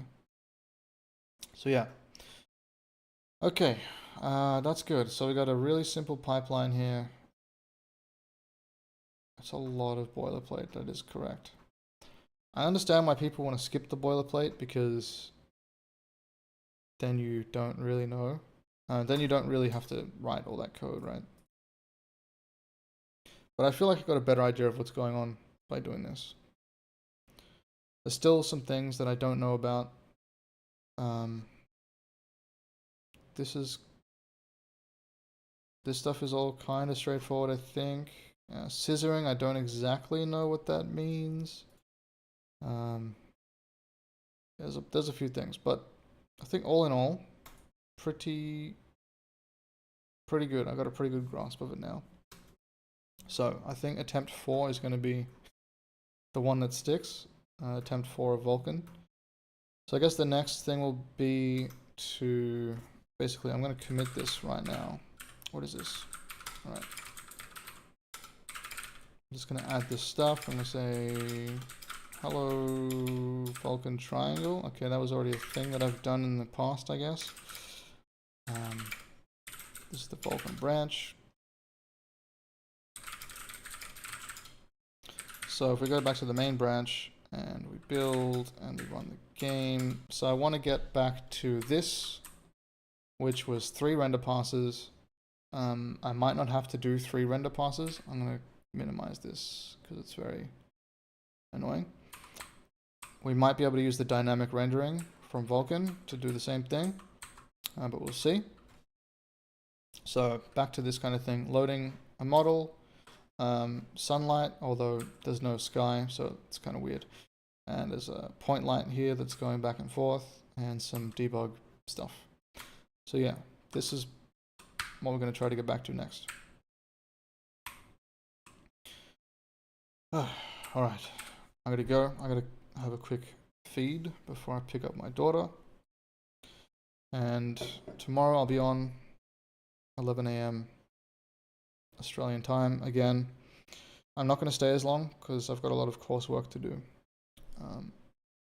We're almost done with the Metroidvania module, and I started planning the RPG module, and I want to talk to the guys about that a bit. So yeah, thank you for tuning in, and if you made it this far, then you're amazing, and I will see you next time. Peace.